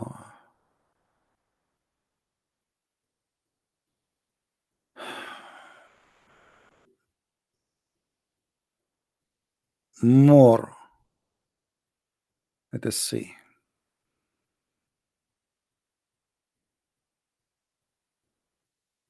Where is the Muslims? King Khan. Allah said that He, Allah, who sent His messenger with the truth and guidance, so that it can prevail over all, how much the unbeliever may dislike it. We all know that whatever is written in the last and final testament, that the glorious Quran is final. Islam destined to master all. My friend, you see, the problem is with Muslim do not know the religion. Your prophet, he says Islam will be left. Even the scholars of Islam, they will forget the Quran and they will deny the Quran. This is what your prophet said. So how you say to me Islam will master all, and the Quran says, and Muhammad says that بدأ الإسلام غريبا وسوف يعود غريبا. Islam start as a strange religion and will end as a small strange religion. Funny people. CP, you do not debate in an open platform or natural ground. What is this? This is a closed platform. This is the biggest platform ever. There's billions. They have YouTube. If this is not a platform, open platform, what is platform then? Christian Prince can never convert even a Muslim. I have hundreds of people and thousands. Go watch the videos. Just search on YouTube. A Muslim left, actually just 2 days ago, 3 days ago, the son of a Muslim sheikh, he left Islam. Is that correct, guys? How many of you was here? His father is a sheikh. He called me. It did not take me even 20 minutes, and the guy, he said goodbye to Islam. Go watch the video.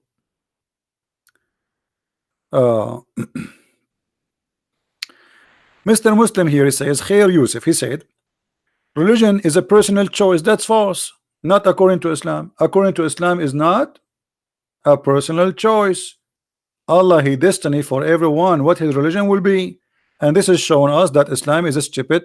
You know, Muslims are far away from learning about their, they do not know what their cult is about.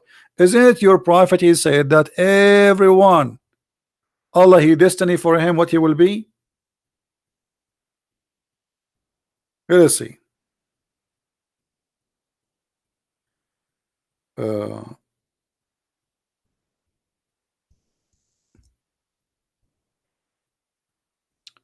Read. The prophet said, at every womb Allah appoint an angel who says, oh Allah, a drop of semen, oh Allah, a clot of blood, oh Allah, a little lump, oh Allah. Then Allah wishes to complete his creation, and then the angel asks, will be male or female, rich or blessed, how much he will be, his provision will be, which means everything is written for you. You will be bad, you will be good. It's not, you are not even created.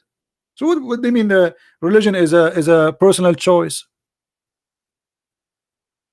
You see how they don't know what they are talking about. Not only that,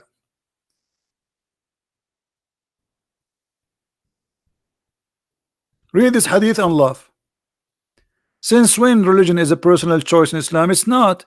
Even heaven and hell is not a personal choice. Read carefully with me. Muhammad here is giving you example about destiny. How Allah, He make your destiny when you are a baby, before you are created. I want all the Muslims to read carefully, show you how they do not know anything. Allah Messenger, the truthful and the truly inspired, said, each one of you collected in the womb of his mother for 40 days. 40 days. By the way, 40 days as what? As a sperm. 40 days as a sperm. In case you do not know that, it has confirmed that. Just to show you how fast Muhammad is. 40 days you are collected as a sperm, because you are 1 kilo of a sperm. Is that correct, Muslims? Read carefully with me, brother. Brother, this is your prophet saying, not me, brother. Okay. This is how Allah created you. Read carefully. The drop remain in the womb for 40 nights. Do you see it? And then it became a congealed blood for 40 nights. Muslims, are you reading with me or not? Do you really agree that sperm stay in the womb for 40 nights? What is that? Taking vacation? Is that a da'if hadith or this is sahih? This is sahih Muslim. We can show it to you from Sahih al-Bukhari. What do you want? All of those are sahih, brother. So Allah, He collect you in the womb of your mother for 40 days, and a different hadith says 40 or 50 days. Actually, here we go. The Prophet said, when the drop of semen remain in the womb for 40 or 50 days or 40 nights. Okay, let us connect this one to this one.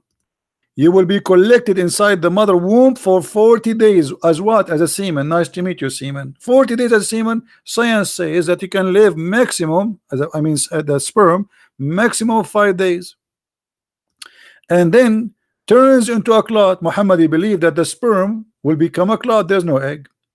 And then look, what is important for us here. The angels will write for you by Allah order all your destination. You will be bad, you will be good, you will be criminals, you will be blessed, you will be whatever. All is destiny. And then by Allah, a person among you, a man among you, may do the deeds of people of the fire till there is only one cubit or an arm breathe distance between him and the fire. But then that is written which Allah has ordered angels to write between two brackets. Proceed, and he does the deeds of paradise, and he enter paradise. Do you see it? This is the most stupid cult ever. So look at this guy, this poor guy, actually this lucky guy. He is doing the deed of hellfire. He don't pray, he don't do jihad, he don't hate the Christians, all the bad deeds in Islam. He don't kidnap women. He don't do any of the good deeds of Islam. So he's a bad guy because he killed nobody, he raped nobody, he stole nothing. And then what Allah wrote for him in his destiny will take over and he go to heaven. Do you see it? So what do you mean that the religion is a personal choice?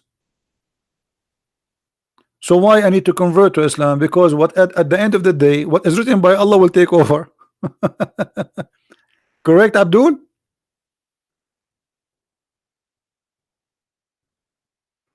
Guys, are you listening? So what the point? What the point to be a Muslim or to be why I want to convert to Islam as long at the end of the day what is written by Allah will happen to me. So what the point? Look at this guy. This guy, he did all the bad deeds. He did not believe in Muhammad. He did not believe in Allah. He was not joining Mujahideen. He did not join ISIS, which is a good thing to do according to Allah. He did not do. And then what is written by Allah, he go to heaven. In the other side, look, Muhammad, he said, and a man, he may do the deeds of people of paradise, that there is only one cubit or two between him and paradise. It was almost there, like in the door, man, like almost there. Like he will open the door of the bus and he will jump in the platform. And then what is written by Allah will take over. And then that is written, proceed, and he does the deed of people of fire and he entered. Like what the heck? The poor guy, he was attending Zakir Naik seminar. He clapped each time Zakir Naik he says something. Predator. The prophet, he was the most powerful sexual predator, and he used to have 13 wives because he has the ability. And nobody can do what the prophet do except him. And even Aisha said, who of you can control his testicle like him? Okay. This guy, he attend all the seminars of Zakir Naik. He joined the Mujahideen. He joined Al-Qaeda. He killed many people. And now He's almost in the heaven, and then what is written by Allah will take over. So what the point of converting to this stupid cult? What is written by Allah will take over.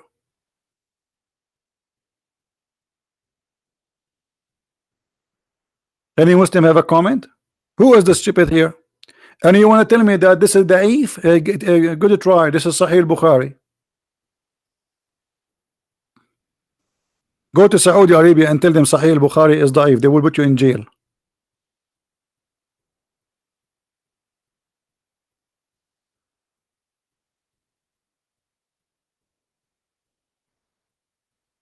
Hello? Any Muslim?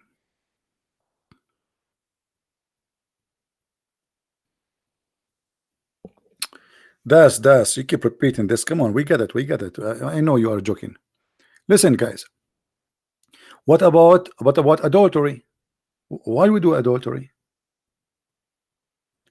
Why we do adultery? Why all of us, a human being, we commit sin? Look at this. Look at this. Doing adultery is not a choice in Islam. You have to do it because Allah destiny to you. Read carefully.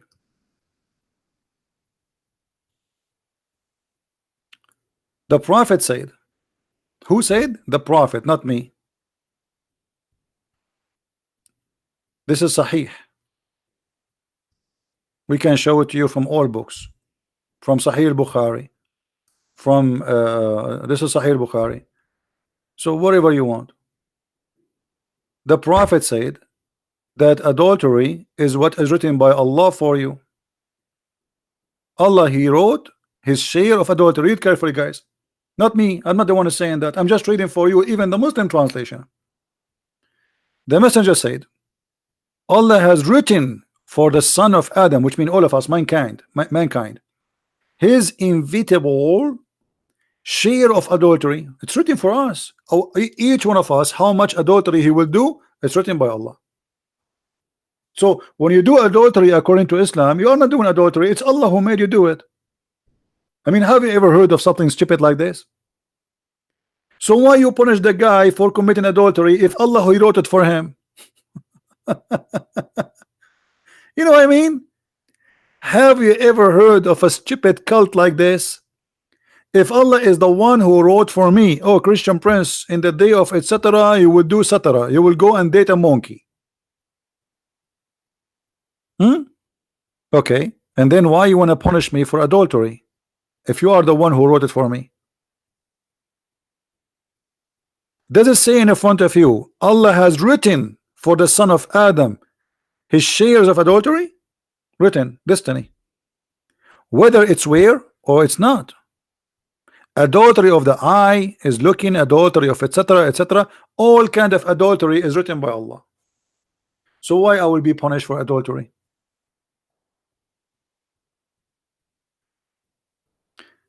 Huh?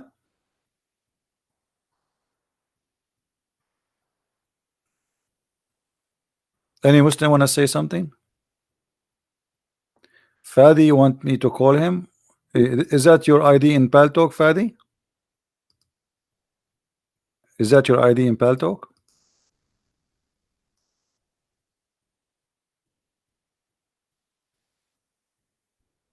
Yeah, if it's in Paltalk, I will call him, no problem.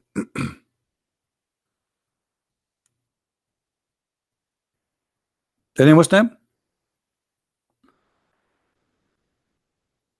What is this? This is the most stupid cult. Okay, Fadi, hold on. Let me open my Paltalk too. Let us see what Mr. Fadi want to say to us.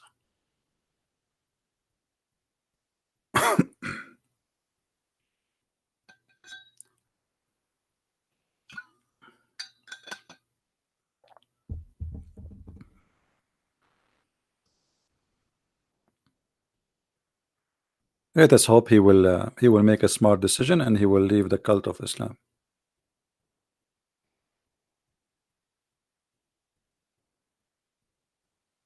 Let me look for your name. All right.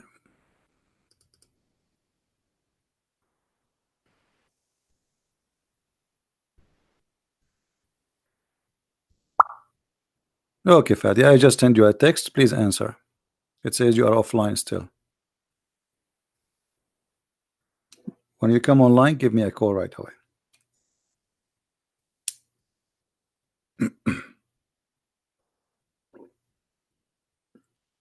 This is why we cannot consider Islam like even as a cult. It's a stupid cult. You see, there is some cults. They are smart. They have. I mean, uh, I don't know how any human being can believe in such a madness.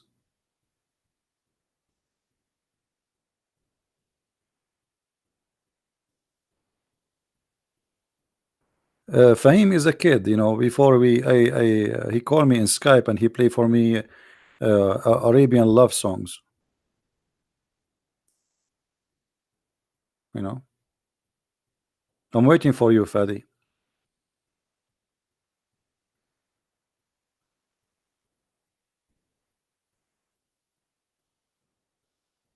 Yeah, look like he trying to make a date or something.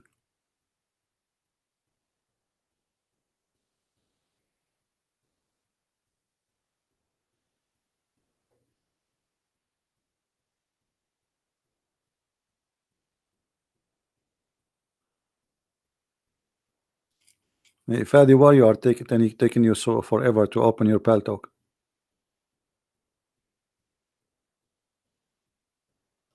Fahim saying don't talk bad. Okay, I'm not going to talk bad. So we cannot read the Quran no more.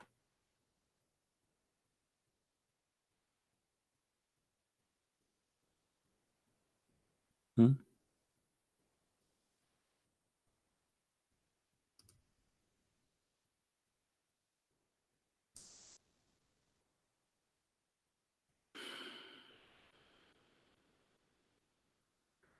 I'm receiving some messages. You know, guys, we want Muslims to call us, and the reason I want Muslims to call me, because I want people to hear the Muslim answers. You are Christian, what you will say to me? What I will say to you? I mean, there's no point. I want Muslims. We'll give them a chance to answer, to talk, and to hear their side of the story. Right?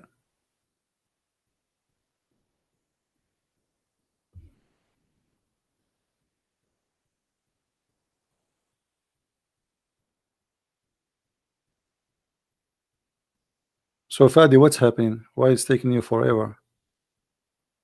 Are you climbing the mountain like your prophet to commit suicide?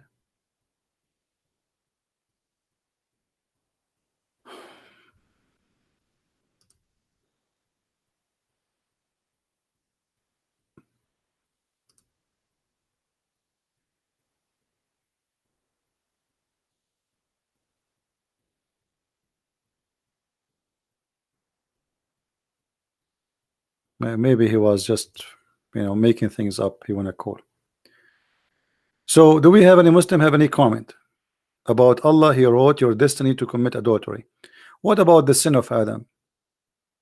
Was Adam did the Muslim, they say Adam was a prophet, which is very funny. He's a prophet. The first man was a prophet to who? Anyway, and what kind of a prophet? He was kicked out of heaven. Look what happened in the story of Adam. Even the story of Adam in Islam proven to us that Muhammad is a false prophet. According to Islam, according to Muhammad, uh, the sin of Adam was a fate. It was not a choice of Adam. Read carefully. This is Sahih Bukhari, very Sahih Hadith. Allah Apostle said Adam and Moses met, and Moses said to Adam, you are the one who made the people miserable and turned them out away from paradise. Adam said, you are the one who Allah selected him, spoke to him, etc. And then he said to him, do you find that written in my fate before my creation? I mean, do you blame me? It's written in my feet. The sin I did, this is written in my feet. Have nothing to do with my sin. Have you ever heard of a stupid thing like this before? So even Adam, he is a victim of Allah. In the other, if you remember, we have a guy. He called me, and he said, yes, Allah, he made Adam commit sin because he was looking for a victim, so he will be known. You believe it?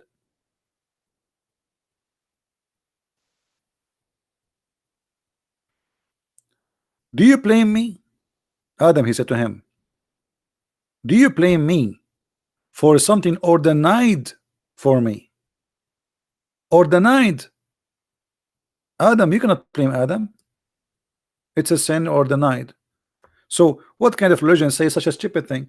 Adam, he commits sin? No, he did not. It was Allah who committed the sin. It was ordained.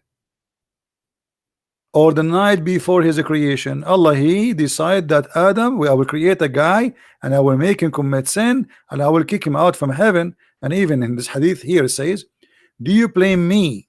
Read carefully, not my words, Muhammad words. Do you blame me for an action which Allah had written in my fate 40 years before my creation? So the sin of Adam cannot be blamed to Adam. It is Allah. Have you ever heard of a stupid thing? Or ordained, sorry. Have you ever heard of a stupid thing? So this sin is ordained to Muhammad, and it is a fate, it's a destiny. So do you blame me for an action which Allah had written in my fate 40 years before my creation?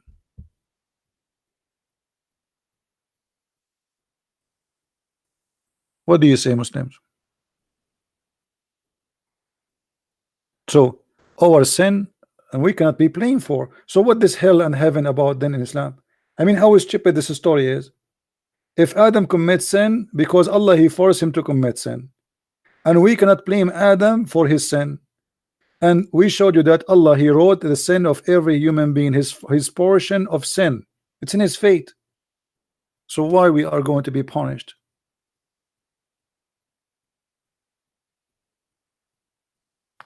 How stupid this cult is. Why Adam was even kicked from heaven?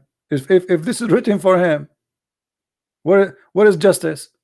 Adam based in this. And look here, by the way, we find that Moses, he believed in the original sin. And how the Muslim, they say Moses was a prophet in Islam. He's a Muslim prophet, but yet he don't understand how Adam commit his sin. Moses here, he believed in what the Christian believe, original sin. What is original sin? That because of Adam we are kicked out of heaven, and now we are sinners too. We commit sin, and Adam the same as Adam commits sin. But this is not a destiny. So look here, Moses, he believed as he is a Christian, yet the Muslim, they say Moses was a Muslim. Moses, he died and now supposedly in heaven, and he met with Adam. How Moses will meet with Adam unless it's in heaven? The whole story is stupid. According to Muhammad, nobody is resurrected. The first one will be resurrected to go to heaven. It is going to be Muhammad. So how he's talking Moses and Adam, they met and they have this debate. Where they met? In the grave? In the cafeteria? In the buffet? Let it go. So as you see, everything in front of us is a madness. We cannot find anything in this cult logical, not even for a second.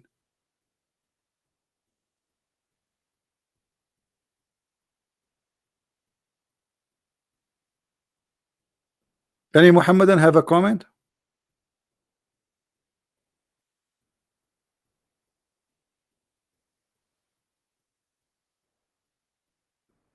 Any Muhammadan have something to say? Madness. Sometimes people, they say, like, they ask me, Christian Prince, you were a Muslim before. I say, hey, I'm too smart to be a Muslim for a second. Not even for a second. You have to be a really weird person to believe in this stupid cult for a second. What kind of God do you want to promise me I would have endless penis? I mean, is that a reward or a punishment? So now I am in New York, and my penis in the jungle of Amazon. and those fish are eating it? What you would do with endless penis, and how you can walk with it? Like what, you will put you will put it in a train in front of you? Like if the penis was a tail, we can say you will drag it behind you. It's not a tail. Okay, now you have an endless penis. How you can walk with it?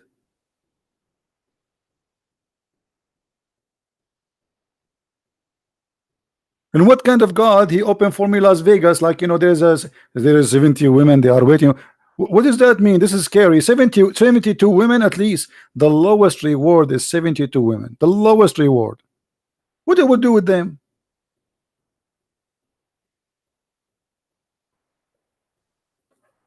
If Fadi is not serious, my pal talk is on. He never called me. He never texted me. I texted him. He's not serious.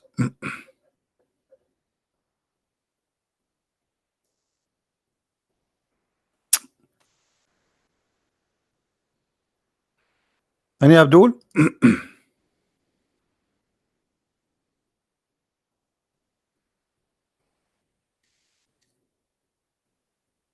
And not only 72 women, you will have 80,000 little boys supposedly to serve you.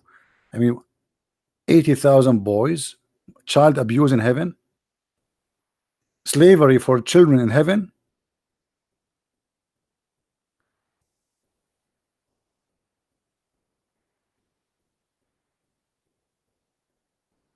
What they would do to me?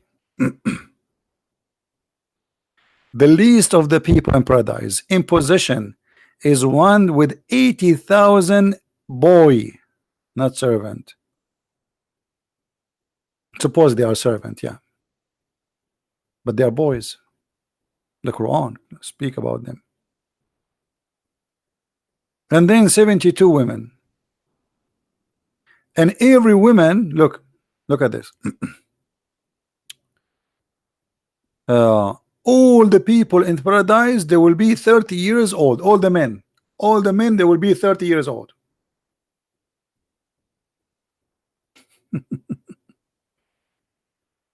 And all of them, they will look like who? Anyone remember? Anyone remember? They will look like who? Who remember?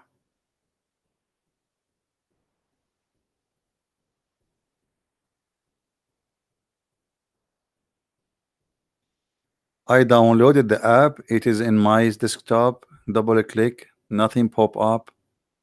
Fadi, guys, Fadi, Allah is not helping him. Fadi, did you say inshallah before you do that? Because your prophet said that the prophet Solomon, he decided to have sex with 99 women, and because he forgot to say inshallah before he took off his panty, Allah make him have no child except one half a child. And obviously you did not say inshallah before you click at Paltalk, brother.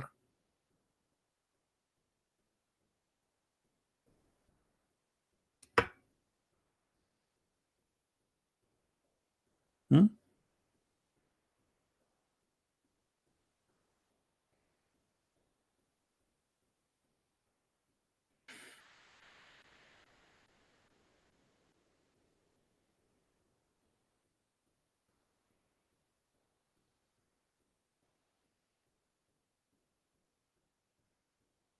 Any Abdul?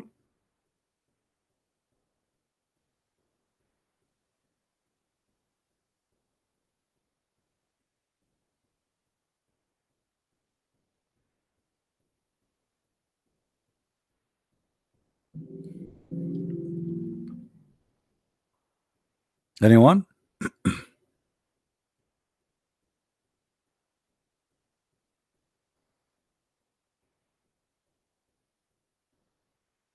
But anyway, you know, like there is a good news at the end of the day. Muhammad, do you believe Al Mahdi is an antichrist? There's nothing is called Al Mahdi. Mahdi is a stupid story. What Mahdi? All the story of this Mahdi is fabrication. They believe he is born from this from the side of the leg of his mother. Why? Because no way Al Mahdi he will be born of a vagina, brother. You see, those people who been forced to convert to Islam, they used to have their own cult before Islam, and when they are forced to a new religion, they brought from their cults many stories. the same as Muhammad. Islam is a collection of cults.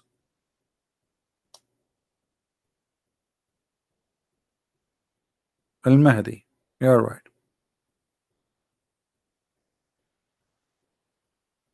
Yeah, from the side of her leg, because come on. By the way, my mom, she gave birth to me from her tooth. Don't you hear these days they say Bluetooth, Bluetooth? Do you know why? Because my mother, when she gave birth to her to me, it was very painful in her tooth, and her tooth became blue. Since then, they start saying Bluetooth. That's why we say that we are the Arab. We are the first one who come with the Bluetooth. Al-Mahdi, his mother, she gave birth to him from the side of her leg, and all the idiot believe in that.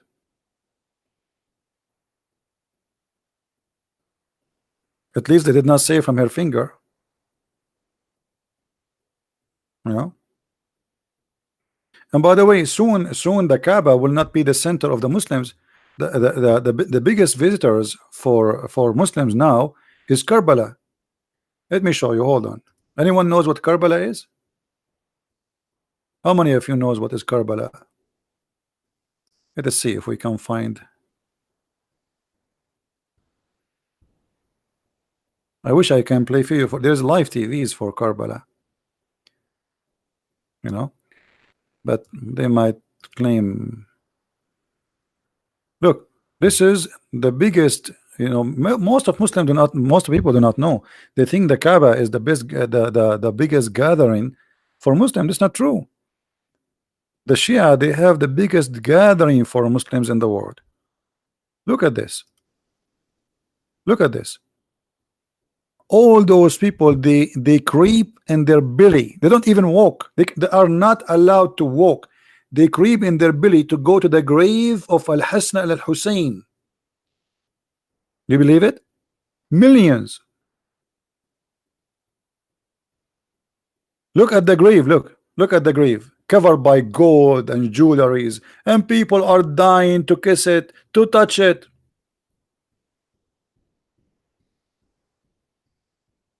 They beat themselves. They cut themselves with knives.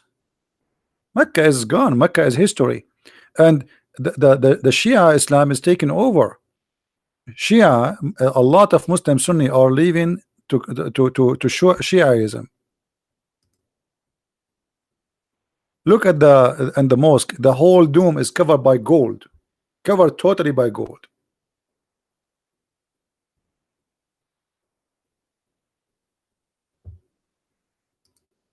You see? Look. The Kaaba is nothing.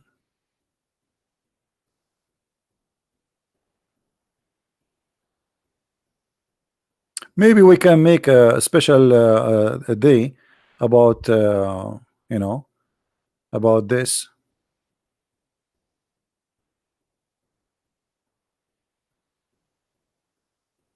Do you see how they are covered by gold? Do you see it? Totally by gold. And when they go to this square, they don't. When they go inside the square, they don't walk. They go like in their belly. They creep.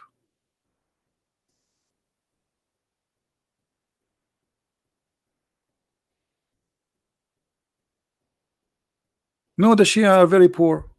They are extremely poor. That's why they take advantage of them.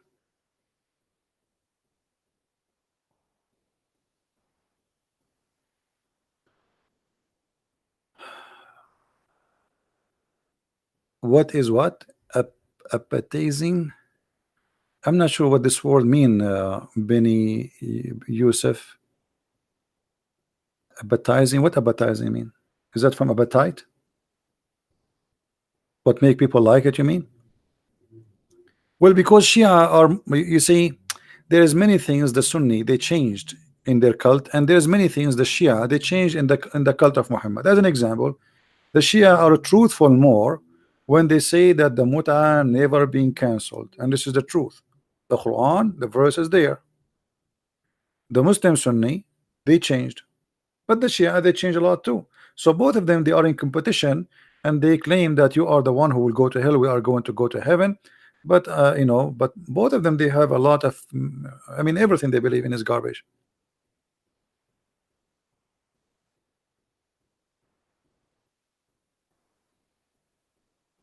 Shia and Sunni are not from the same religion.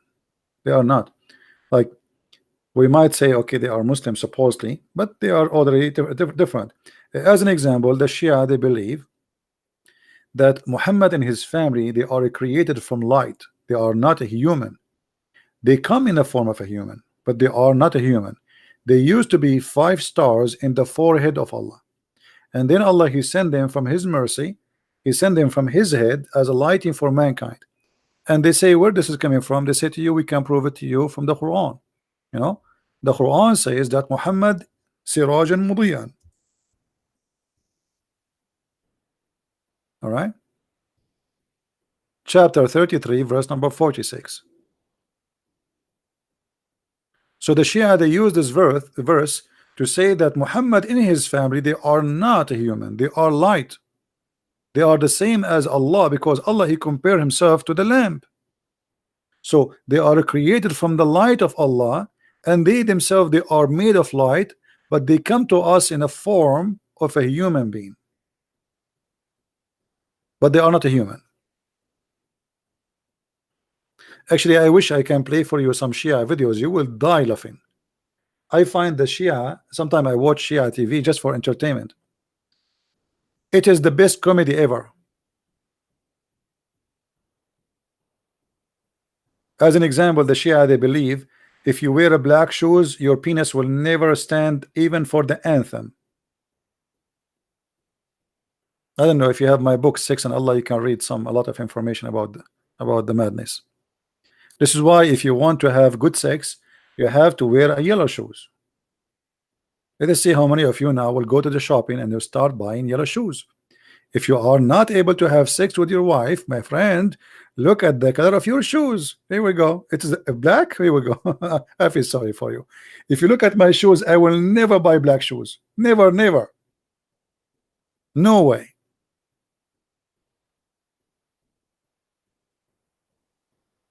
What link? You want link now for the store? Get my book. Anyway, like, we cannot find those really in English. The library of the Shia is not translated really, not much, very few of it into English. That's why my books are very important, because all the source there is translated by me.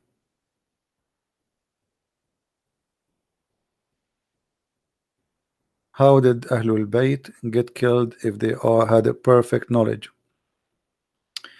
And knowledge is very funny. I mean, they claim that I mean, if you read the stories about Ali and Al-Hassan, Al-Hussein, I mean, I don't know what to say. الشيعة لا يصلون. الشيعة don't believe in the Sunnah. They are Muslims. Shia, they play taqiyya, very much taqiyya, so which means taqiyya.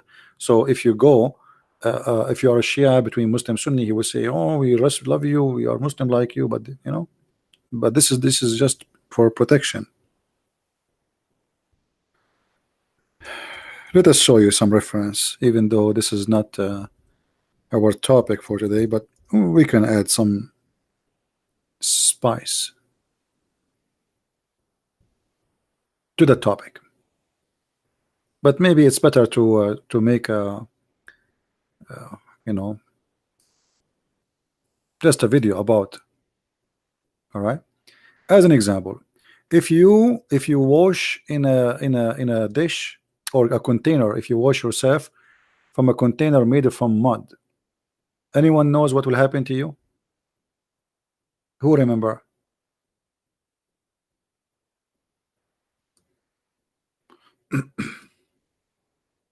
Nobody remember?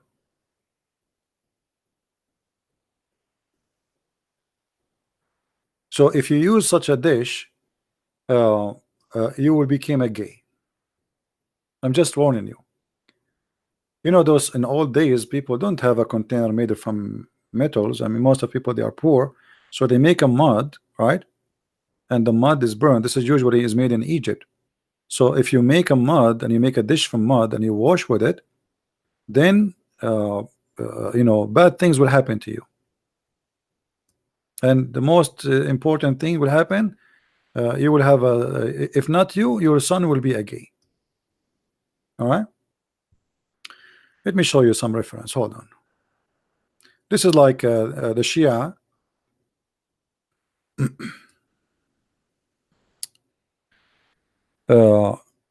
From Ali, from Al-Hassan, may Allah peace on him, from the Prophet, Allah pray on him and his family. He said, the Prophet said, so this is, you see, this is Shia hadith. This is, you will not find in a Sunni. Don't wash your head with the mud of Egypt. He don't mean really washing your head by the mud itself, but like putting your water in the container have made from mud, because it's going to make you lose your jealousy, which means if your wife she sleep around, you will not be jealous, and you will your children after you will be pimps, okay, they will let their women sleep around. Okay, this is the book of Al-Kafi, volume number 6, page number 501. And this is the reference here, more reference, and this is the same hadith. Okay, yeah, here in this hadith here it says, if you wash yourself with such a container of made of mud, it's going to make you have leper, like those leper. I mean, no comment. No comment. All right. This is some of the stupid stuff, but there is English. Let us see. Let us give you something else.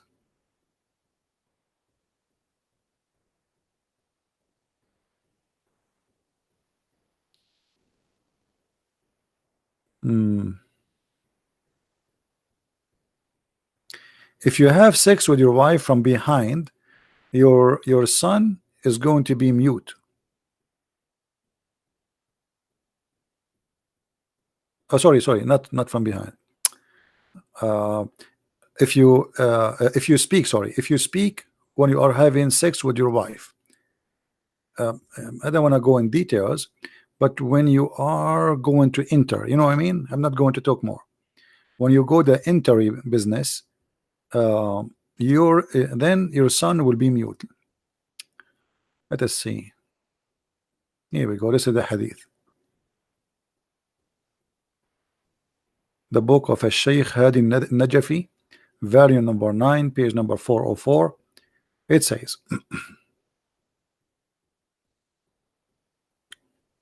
okay,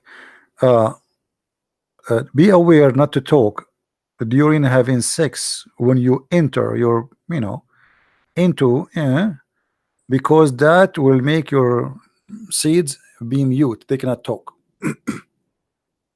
So if you are a person who is mute, that because your father and your mother they have sex during the intercourse, specifically when he, all right.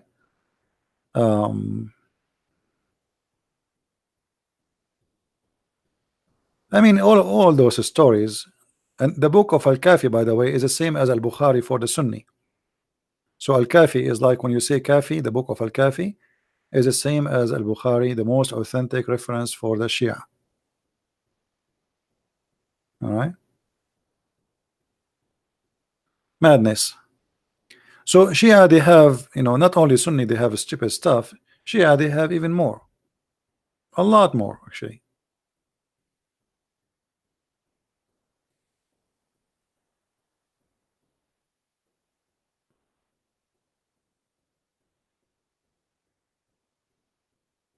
Do we have any Muslim have a comment? Al-Kafi, not Al-Kafir. Al-Kafi. Al-Kafi. Let me type it for you.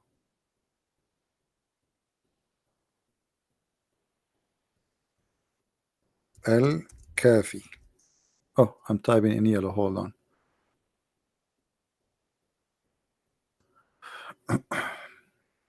Al-Kafi.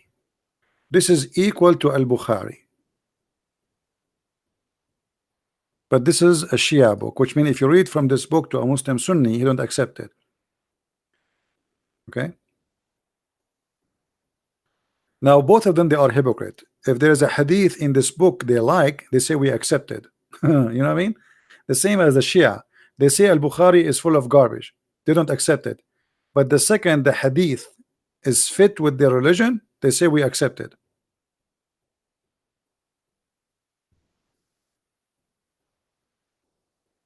Shia or Sunni is the same. Don't think this is scary and this is not.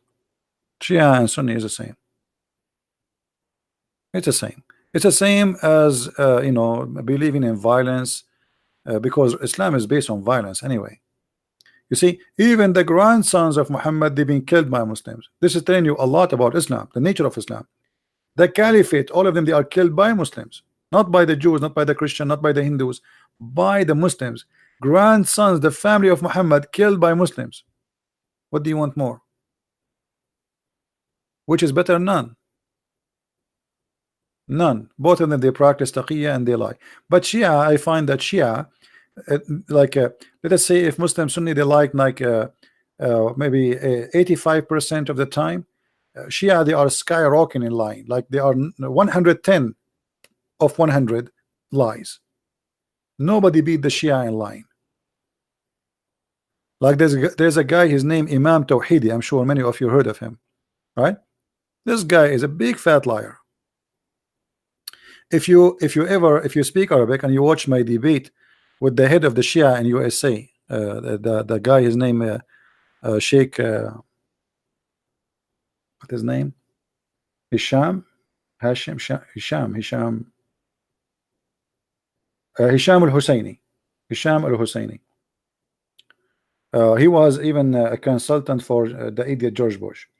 So when they brought him to debate me, the guy in the beginning, he starts saying, we Muslims and Christians, we live together. I mean, if you listen to this guy, he's talking like about honeymoon time.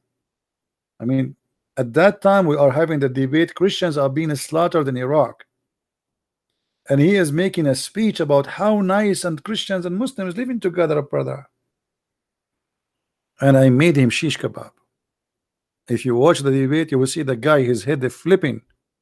And then in the beginning he was nice, and then he said we are going to cleanse the earth from people like you. Look how they change. Shia, you see what the Shia do?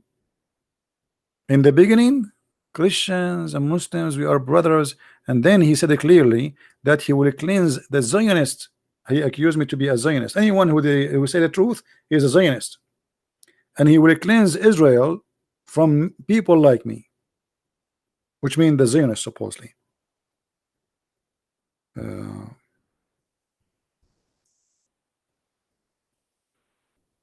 To see if the debate is still online. Yeah, it's still here. Yeah, this is the debate here. I don't know how many of you did watch it, but this is good for those who speak Arabic only.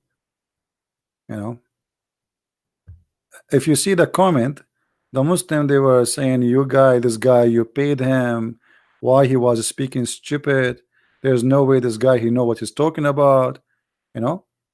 Yeah, we made him shish kebab. No mercy. This is him.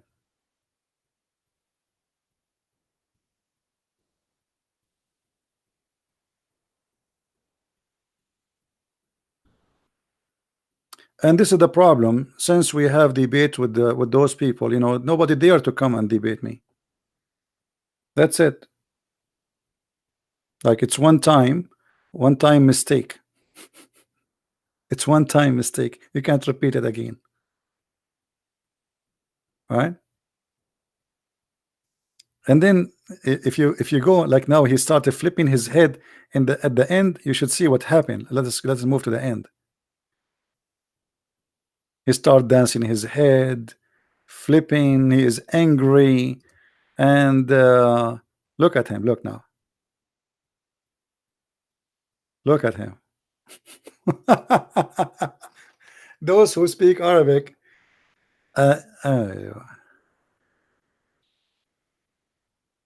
Yeah.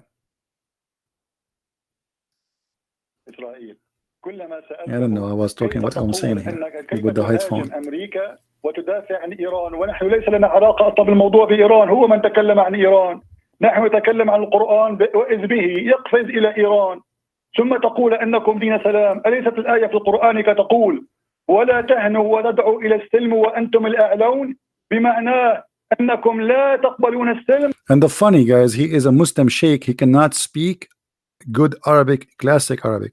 I'm speaking a classic professional Arabic. He is the sheikh who do not know how to speak it. I am not a sheikh, and I am speaking in a classic. Those who speak Arabic, they can listen. So they are no match. They are no match in any mean, in any way. And the guy, he went so crazy, and is at the end suddenly he wanna destroy all the Christians, the Zionist. I am a Zionist, and they will clean Israel from us. You know, yeah. في هذا الابتلاء أولا مساحتي جدا ضيقة. ليش؟ لأن هو يهاجم نبيي وأنا أحب نبيه. لا He's saying I cannot refute him. I cannot attack back because he is attacking my prophet, but I love his prophet. أهاجمه. فإذا لا أستطيع أن أقذف نبيه مثل. He cannot answer. You know, look at the excuse. Taqiyya, Shia. They are Shia. You attack Christianity days and night, and now in TV you cannot attack Christianity no more. This is what they do day and night. And now in the debate, you are coming to a debate and you are saying to me, I cannot answer you back. And why? Because he loved my prophet. Oh boy. Cry. Cry, cry. ليس بعادل لأن نبينا محمد، فتريدني أن أستسلم إلى كفرك، إلى حقدك، إلى نقافك، إلى نفاقك، إلى صهيونيتك. يا أخي ما هذه المزعطة، ما هذه المهزلة، والله إنه ظلم، اللهم اشهد. على كل حال أنا أدافع عن مبادئ عيسى ومبادئ موسى ومبادئ. Anyway, those who speak Arabic, they can watch and they can laugh. All right, guys, anything else? Anything else? And the funny ABN, this is why I did not go in their TV anymore, because each time they bring me somebody, they call me for the first 15 minutes before we go in the debate and say, please, Christian Prince, please be nice to him, please don't be too much. I said, so why you are bringing me? And then I sent them email. I said, don't ever contact me again. I'm done. I'm done. You know, like they bring you to debate a Muslim and they don't want you to debate him. What do you mean be nice?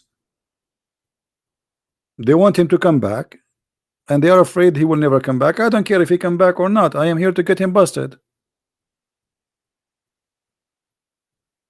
Yeah, the debate name Muhammad, actually the video appear in two places. I think this is their main channel, not main channel. Yeah, you can search. Maybe you can search in English first.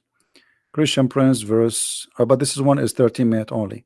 This one here, Hal Muhammad Nabiyyun min Allah, was Muhammad a prophet from Allah? All right. Yeah. But this is not ABN TV channel. This is somebody else. Download it. All right, guys.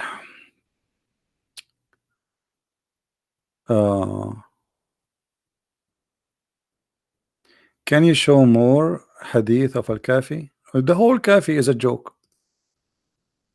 Everything there. You know? Which hadith I will show you.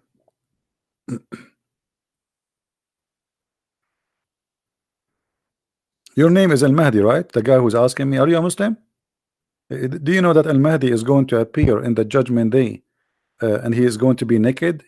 He will appear in the front of the sun in the sky and he is totally naked. Do you know that?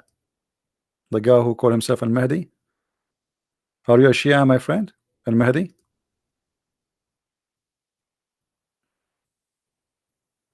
Where is the guy? His name is Al-Mahdi. Are you a Shia?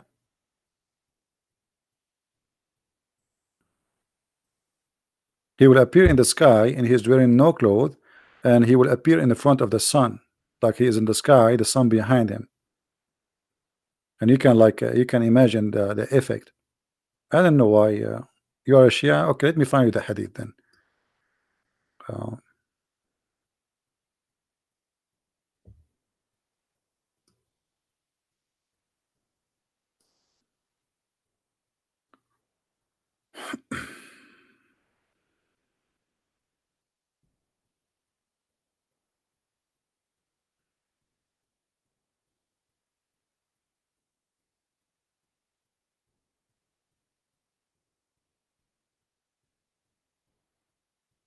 let us see.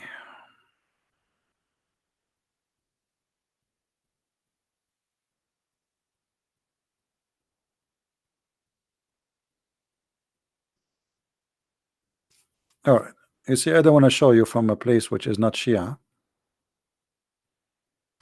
This is a Shia website. It's called Ya Hussein. Oh Hussein. All right. Do you see the Shia, the website? Ya Hussein. All right. How okay. How the Mahdi he will be known. Let us see.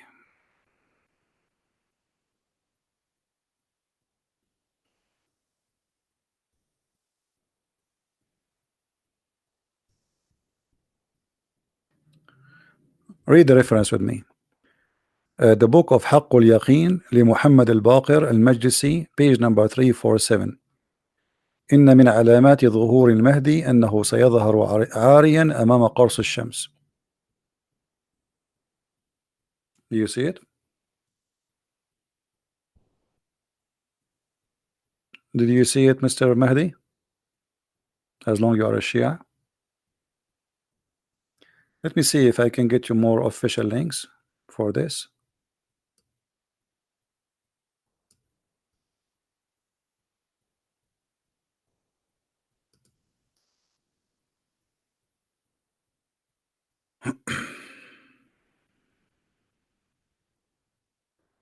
But anyway, that's enough. I mean, the same story.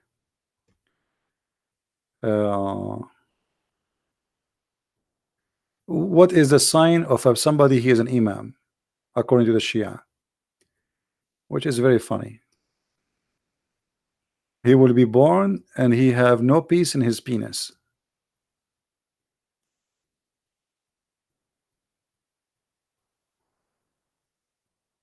Which means he is circumcised. And if he fell in the ground, he will fall in his bum, not in his side, or you know. And his eyes never sleep. I'm just trying to remember. Yeah, and his fart and his piss is like musk, like perfume. Let me see if I can find you that.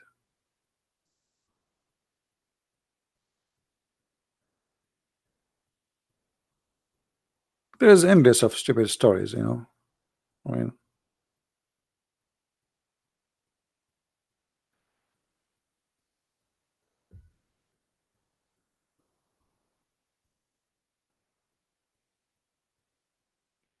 all right, this is from Al-Kafi. As long you like Al-Kafi.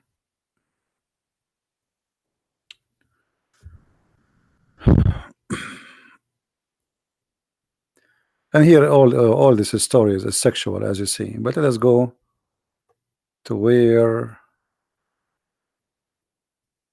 Read with me carefully. Mahdi, are you there? Where is the guy, Mahdi? Do you know Arabic, Mahdi, or you don't know? Because if I don't know Arabic, I'm wasting my time.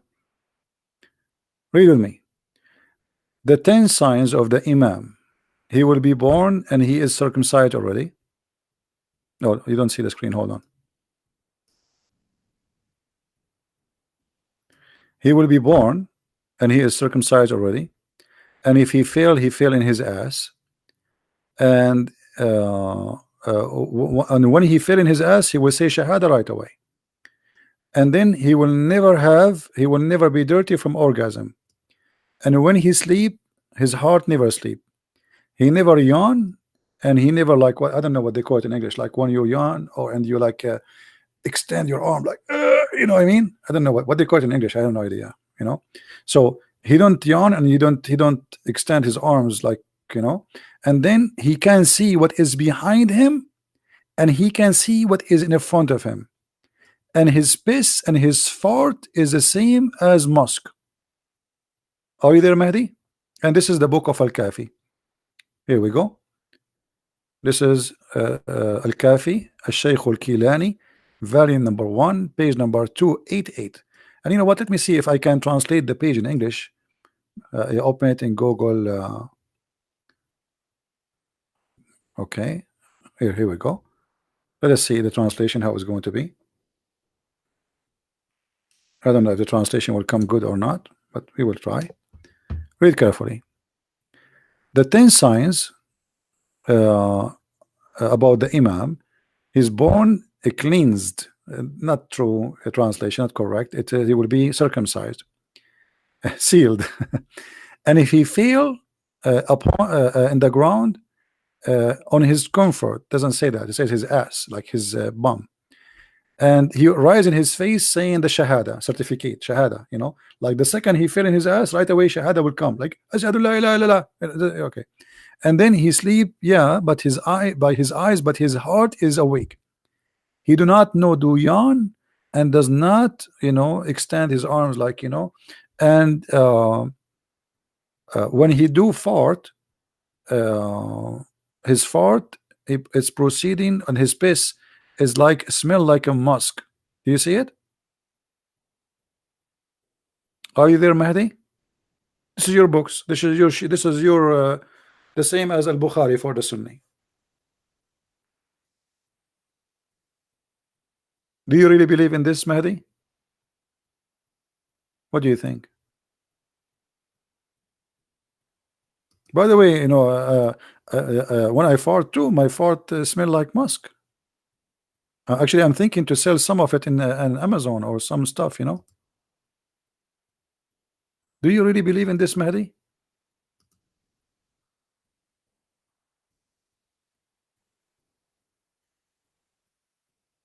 What do you think? Use your brain, you know. Use your brain. Obviously, this is, I mean, the Shia, they come with millions of stories. Obviously, they worship those Muhammad family. They create a religion of worshiping a bunch of Muhammad and his family. This is what Shia is about. The Sunni, they focus on worshiping Muhammad. They favor him upon God. The Shia, they have a corporation, Muhammad and his family, and, you know, corporation. It's a gang, mafia.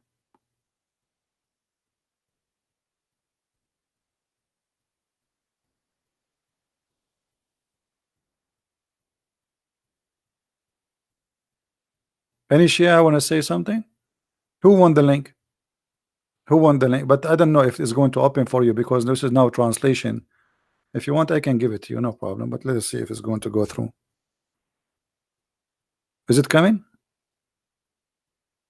I don't know if it's going to open for you in English or in Arabic. But however, if it's open in English, in Arabic, you can click at the page and then click at translate. You know how to do that, right? And then Google will choose the language you choose to translate. Some Sunni believe Jesus is greater than Muhammad. No, this is not true. Not a single Sunni believe in that.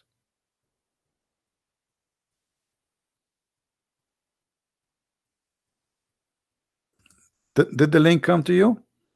Did you receive the link I posted? Is it open or doesn't work?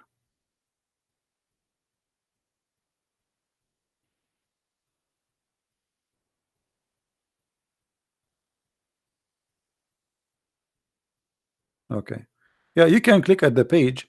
You click at the page in the background of the page here, and then you can choose to translate. You know, you can choose to translate,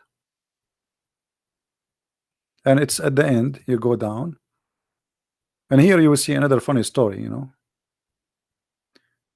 about sexuality, a woman having sex, whatever, blah blah blah blah. Madness. Garbage in, garbage out.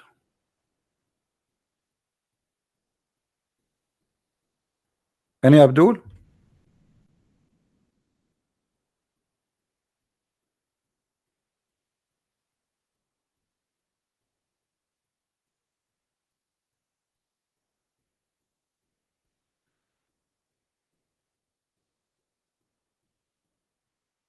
No one?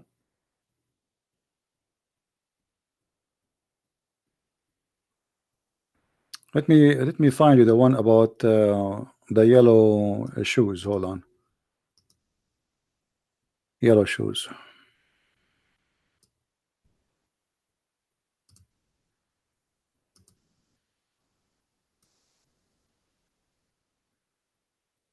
And by the way, many of the Shia, they believe in every word is written there. It's not like you know, they believe in it strongly.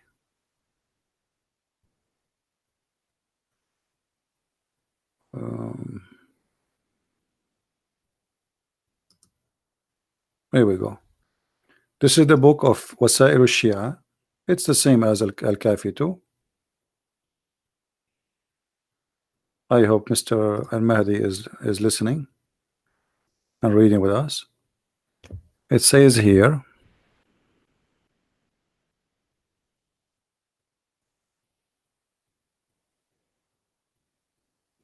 oh, this one is not about the sex. Hold on.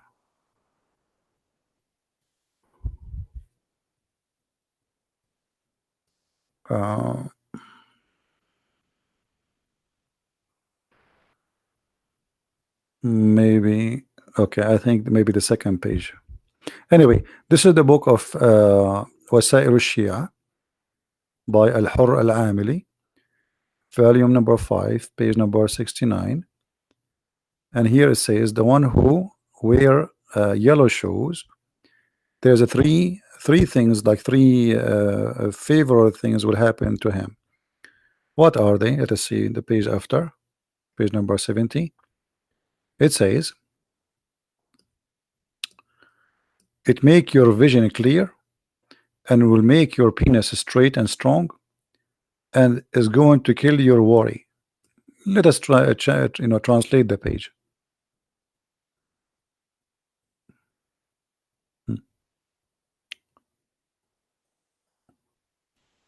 So three things will happen if you wear yellow shoes. What is number one? It clear your vision, and then muscle your penis. You see here, it doesn't say the word penis, did not translate correctly. So it muscle your penis. Your penis will be very powerful. You can break concrete with it, or if you have like a walnut, you want to break it, you can use your penis. And then will kill all the concern you have in your life. This is all because you wear yellow shoes. I don't know how many of you wear yellow shoes, but I hope women, they will not wear yellow shoes, because okay, the women, she don't have a penis. What will happen? They will grow one. Are you there, Al-Mahdi? Too bad the translation is not really good, you know, but Google what you can do.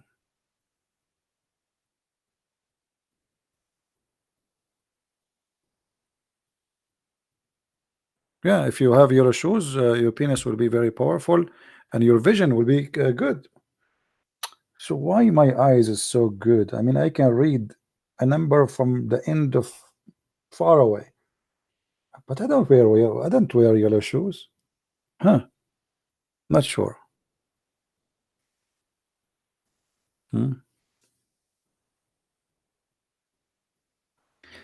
Anyway, guys, I think we have enough for now,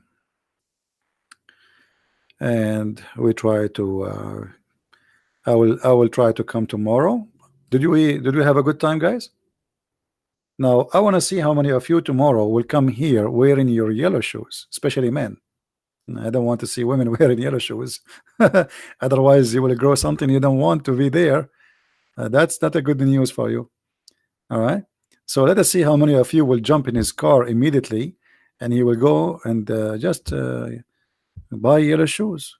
You know. And the funny I look at Nasrallah, the leader of the Shia in Lebanon. He don't wear yellow shoes. I never saw any imam wearing yellow shoes. So why you don't wear yellow shoes?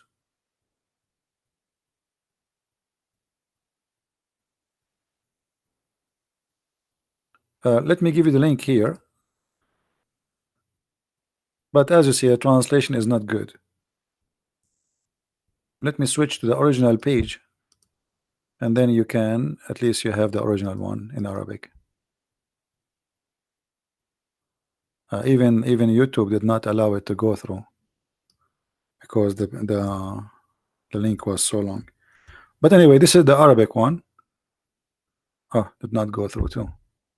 Hold on.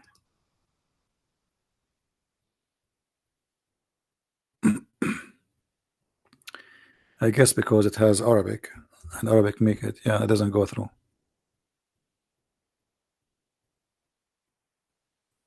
All right. Anyway, guys, don't forget to download the videos. As you know, we don't keep them. Download them, share them. You can cut them pieces. We spoke about many topics. You don't need to make them all one long video. You can download the video as one piece, and then you can cut it and post, make it many videos, and that will be easier for people to learn and to understand.